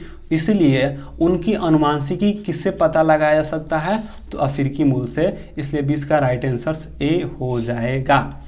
अगले क्वेश्चन की ओर बढ़ते हैं कि 21 नंबर है कि किसके कौन पेरिफेरा प्राणी अगतिशील होते हैं, सिलेंटेट्रा, प्लेट हेलिमिनिथीज या नोमोडेटा। बताना है कि कौन सा प्राणी जो है अगतिशील होते हैं। पेरिफेरा संघ के जो जंतु होते हैं वे सिलेंटेट्रा संघ के, प्लेट हेलिमिनिथीज के या नेमोडोटा के। आंसर कीजिए, ABC में कौन सा आंसर होगा, बताइए। ABC में पेरिफेरा, प्लेट हेलिमिनिथीज, सिलेंटेट्रा, नेमोटोडा। तो चलिए देखिए इसका राइट आंसर की अगर बात कहा जाए तो इसका राइट आंसर ए होगा। क्या होगा, ए होगा। अब इसको थोड़ा सा चर्चा कर लेते हैं जल्दी में। पेरिफेरा की बात कहा जाए तो पेरिफेरा शब्द जो है यह ग्रीक शब्द है। पहले तो कैसा शब्द है, ग्रीक शब्द है। और ग्रीक शब्द में इसका शब्द होता है छिद्र धारण करने वाला। ग्रीक शब्द में इसका अर्थ होता है छिद्र को धारण करने वाला। मतलब कि संघ पेरिफेरा जो है, पेरिफेरा शब्द का संबंध जो होता है ग्रीक शब्द में होता है कि जो छिद्र धारण करे उसको पेरिफेरा कहते हैं। यह पाया कहाँ जाता है? तो खरे पानी में और मीठा पानी दोनों में यह पाया जाता है। जो मीठा पानी होता है उसमें और खरे पानी दोनों में यह पाए जाते हैं। तीसरा पॉइंट्स हम बात करेंगे कि एक साइंटिस्ट हुए जिनका नाम है रॉबर्ट ग्रांटो। कौन है? Robert grant. रॉबर्ट ग्रांट जो हैं इन्होंने कहा गया था, रॉबर्ट ग्रांट साहब ने, इनको जो संघ पेरिफेरा है इनको स्पंजी में शामिल कर दिया था। किसमें? स्पंजी में शामिल कर दिया था। स्पंजी कहते हैं। इनके शरीर पे जो संघ पेरिफेरा शरीर के संघ के जंतु हैं, इनके शरीर पे असंख्य छिद्र होते हैं। असंख्य छिद्र होते, छोटे छोटे छिद्र होते हैं। और पूछता है कि जो संघ पेरिफेरा के जंतु के जो शरीर होता है उसमें असंख्य छिद्र होते हैं। असंख्य छिद्र पे जो छोटे छोटे छिद्र होते हैं उसको क्या कहते हैं? तो उसको ऑस्टिया कहते हैं। क्या कहते हैं? ऑस्टिया कहते हैं। इसी ऑस्टिया के माध्यम से भोजन, ऑक्सीजन इत्यादि क्या होता है? ग्रहण करता है। जो संघ पेरिफेरा के उसके जो शरीर पे असंख्य छिद्र होते हैं जिसको ऑस्टिया कहते हैं, और इसी ऑस्टिया के माध्यम से संघ पेरिफेरा संघ के जो जंतु होते हैं अपना भोजन ग्रहण करते हैं। और इस जो संघ पेरिफेरा में कुछ बड़े छिद्र के होते हैं, उस छिद्र को हम जो कहते हैं ऑस्कुलम कहते हैं। क्या कहते हैं? ऑस्कुलम कहते हैं। और इसी ऑस्कुलम के माध्यम से अपना जितना भी है प्रजनन, ऑस्कुलम के माध्यम से क्या करता है कि बड़ा छिद्र होता है ऑस्कुलम, इससे जल को बाहर निकालता है। जो जल लिया है ऑक्सीजन जो भोजन के रूप में है, तो इसी ऑस्कुलम के माध्यम से भोजन जल इत्यादि को निकालता है, मतलब कि बाहर त्यागता है। जबकि ऑस्ट्रिया है इससे लेता है भोजन, ऑक्सीजन इत्यादि को ग्रहण करता है। इसमें कहा जाए तो उत्सर्जन और परिसंचरण के लिए कोई खास अंग ये तो छिद्र है, ऐसा नहीं है कि जो संघ पेरिफेरा है उसके जंतु के लिए कोई खास अंग है जो कि उत्सर्जन कर सके, परिसंचरण कर सके या पाचन कर सके। इसके लिए कोई खास अंग नहीं है। अच्छा, सबसे वीवीआई क्वेश्चन है कि इससे एग्जाम्पल कौन कौन से हैं संघ पेरिफेरा के, उसको देख लेते हैं, उसके बाद अगला क्वेश्चन की ओर बढ़ेंगे। देखिए, इसकी अगर एग्जाम्पल की बात कहा जाए तो स्पंजी या स्पंज को ही, ठीक है, स्पंजिया, कभी कभी स्पंजिया भी देता है, स्पंजिया, फिर देता है स्पंजिला, ठीक है, स्पंज, स्पंजिया, स्पंजिला, फिर होता है यूस्पिंजिया, यूस्पंजिया, फिर होता है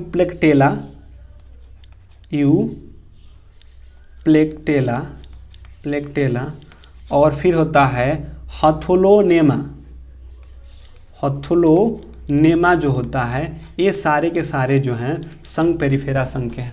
स्पंज, स्पंजिया, स्पंजिला, यूस्पंजिया, यूप्लेटेला, हथलोकोलोमा, ये सारे के सारे क्या हैं? संघ पेरिफेरा संघ के जंतु होते हैं। आपसे पूछा था, और एक और बात, जो कि संघ पेरिफेरा संघ के जंतु हैं यह किसी दीवार पे चिपक जाते हैं, किसी पत्थर पर चिपक कर अपना प्रजनन करते रहते हैं, और यह अचल होते हैं, मतलब कि वहीं पे जमे रहते हैं। इसके चलने के लिए कोई खास अंग नहीं होता है। इसलिए इसका आंसर जो होगा कि पूछा कि किस संघ के जंतु को, किस संघ के प्राणी अगतिशील होते हैं, तो जो संघ पेरिफेरा संघ के प्राणी होते हैं अगतिशील, क्योंकि किसी पत्थर या किसी पर चिपक कर वहीं पे क्या होते हैं? रहते हैं और अगतिशील होते हैं।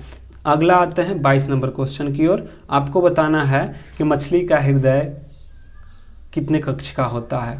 मछली का हृदय कितने कक्ष का होता है? 3, 1, 2, 4, बताइए कि जो मछली का हृदय होता है कितना कोष्ठीय होता है, 3 कोष्ठीय, 4 कोष्ठीय या 1 कोष्ठीय होता है।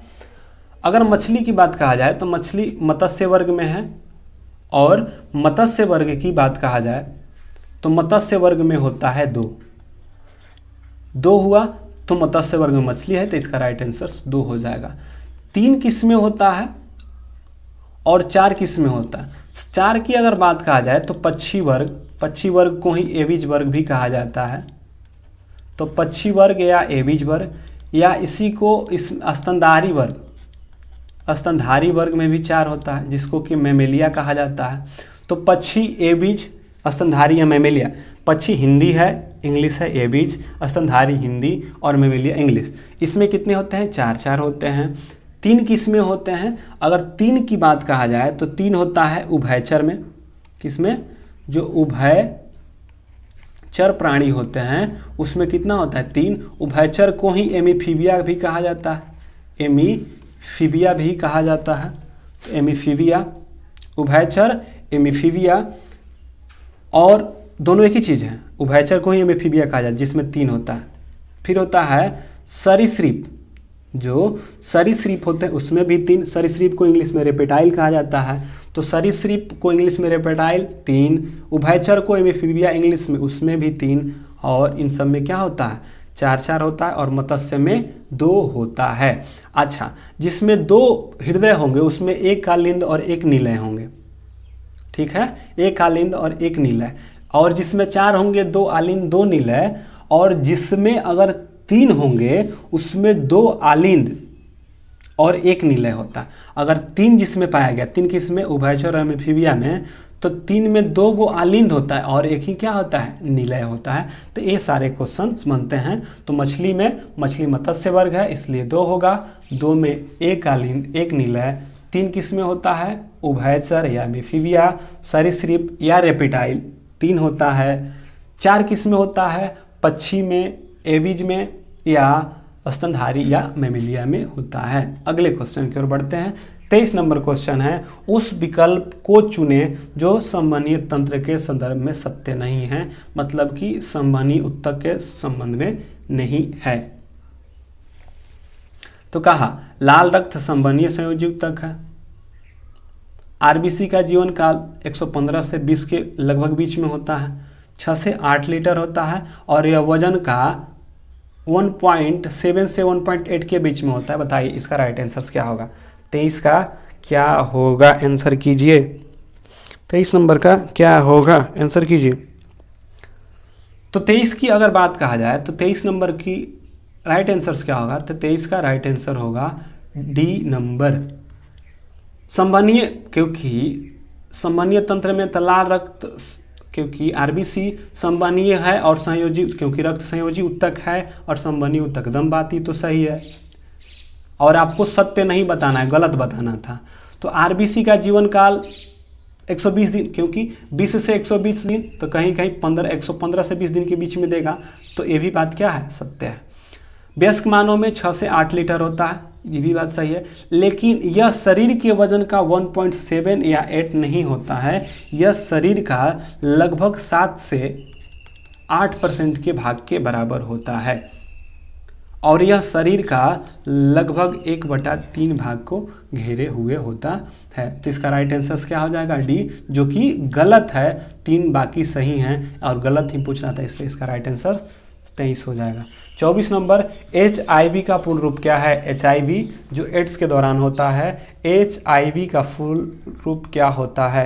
HIV का फुल रूप क्या होता है? यानी कि फुल फॉर्म बताना है, क्या होता है? Human immunodeficiency bacteria, humanity immunodeficiency virus, human immunodeficiency वर्चुआ, ह्यूमन इम्यूनोडिफिशियंसी वायरस। बताइए 24 का क्या होगा? आंसर कीजिए, पढ़िए और आंसर कीजिए।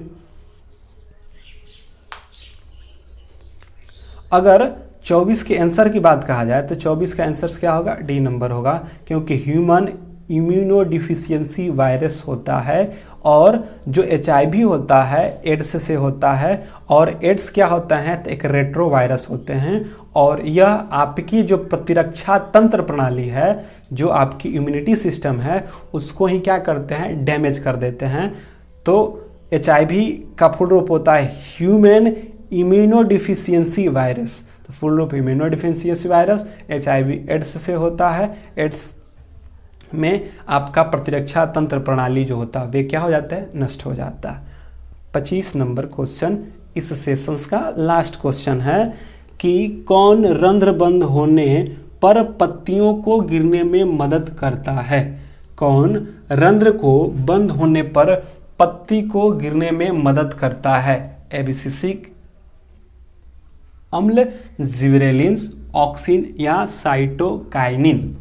अब आपको बताना है कि बंद होने पर पत्तियों को गिरने में मदद कौन करता है। एबिसिसिक अम्ल, जिबरेलिन्स, ऑक्सिन्स या साइटोकाइनिन। तो बताइए कौन सा होता है।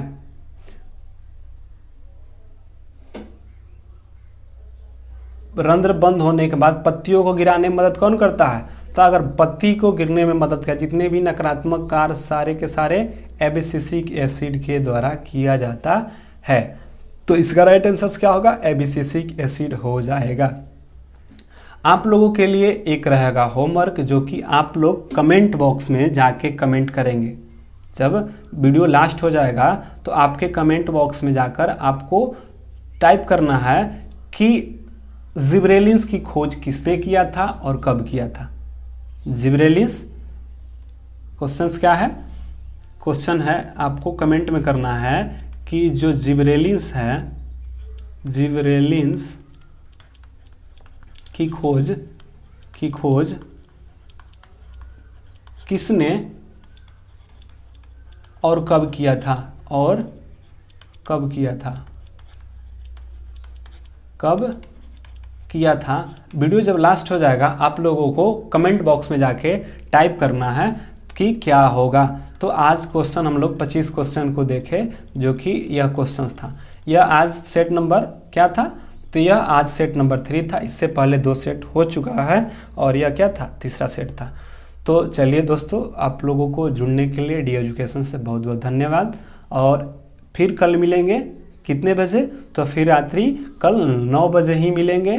किस चैनल पे, तो डी एजुकेशंस का जो यूट्यूब चैनल्स है उस पे मिलेगा। और जो इससे पहले 2 सेट है उसका भी प्लेलिस्ट बना दिया गया है। उस प्लेलिस्ट में पहला सेट और दूसरा सेट ही मिलेगा। आप लोग उसको ज़रूर देखें, ताकि आने एग्ज़ाम आते आते हम लोग सभी क्वेश्चंस पे करीब करीब, क्योंकि क्वेश्चंस तो हम लोग सॉल्व कर ही रहे हैं, उसके साथ साथ हम लोग का चैप्टर भी कवर हो रहा है। मतलब टॉपिक्स बाय टॉपिक्स क्या हो रहा है, कवर होता जा रहा है प्रतिदिन। ऐसा ही कुछ, जैसे कि आज पेरिफेरा संघ का कुछ टॉपिक हुआ, गति का टॉपिक हुआ, धीरे धीरे क्या होता जाएगा, कवर होता जाएगा।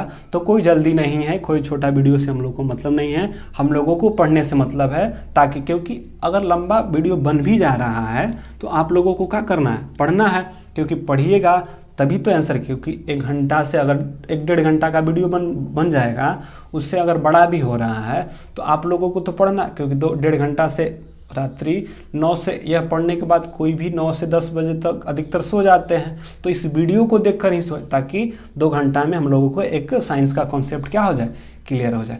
तो थैंक यू दोस्तों जुड़ने के लिए। और आप अपने दोस्तों को भी बताएं कि 9 बजे जो है एक साइंस का क्लास चल रहा है, उसको आप भी अटेंड कीजिए, ताकि संख्या हम लोगों की बढ़ सके। और इस चैनल को भी सब्सक्राइब करिए, ताकि संख्या को बढ़े और आगे भी जुड़ते रहें। तो थैंक यू दोस्तों जुड़ने के लिए डी एजुकेशन से, और बाय बाय। कल फिर जुड़ेंगे कितने, 9 बजे सेट नंबर 4 को लेकर। तो बाय।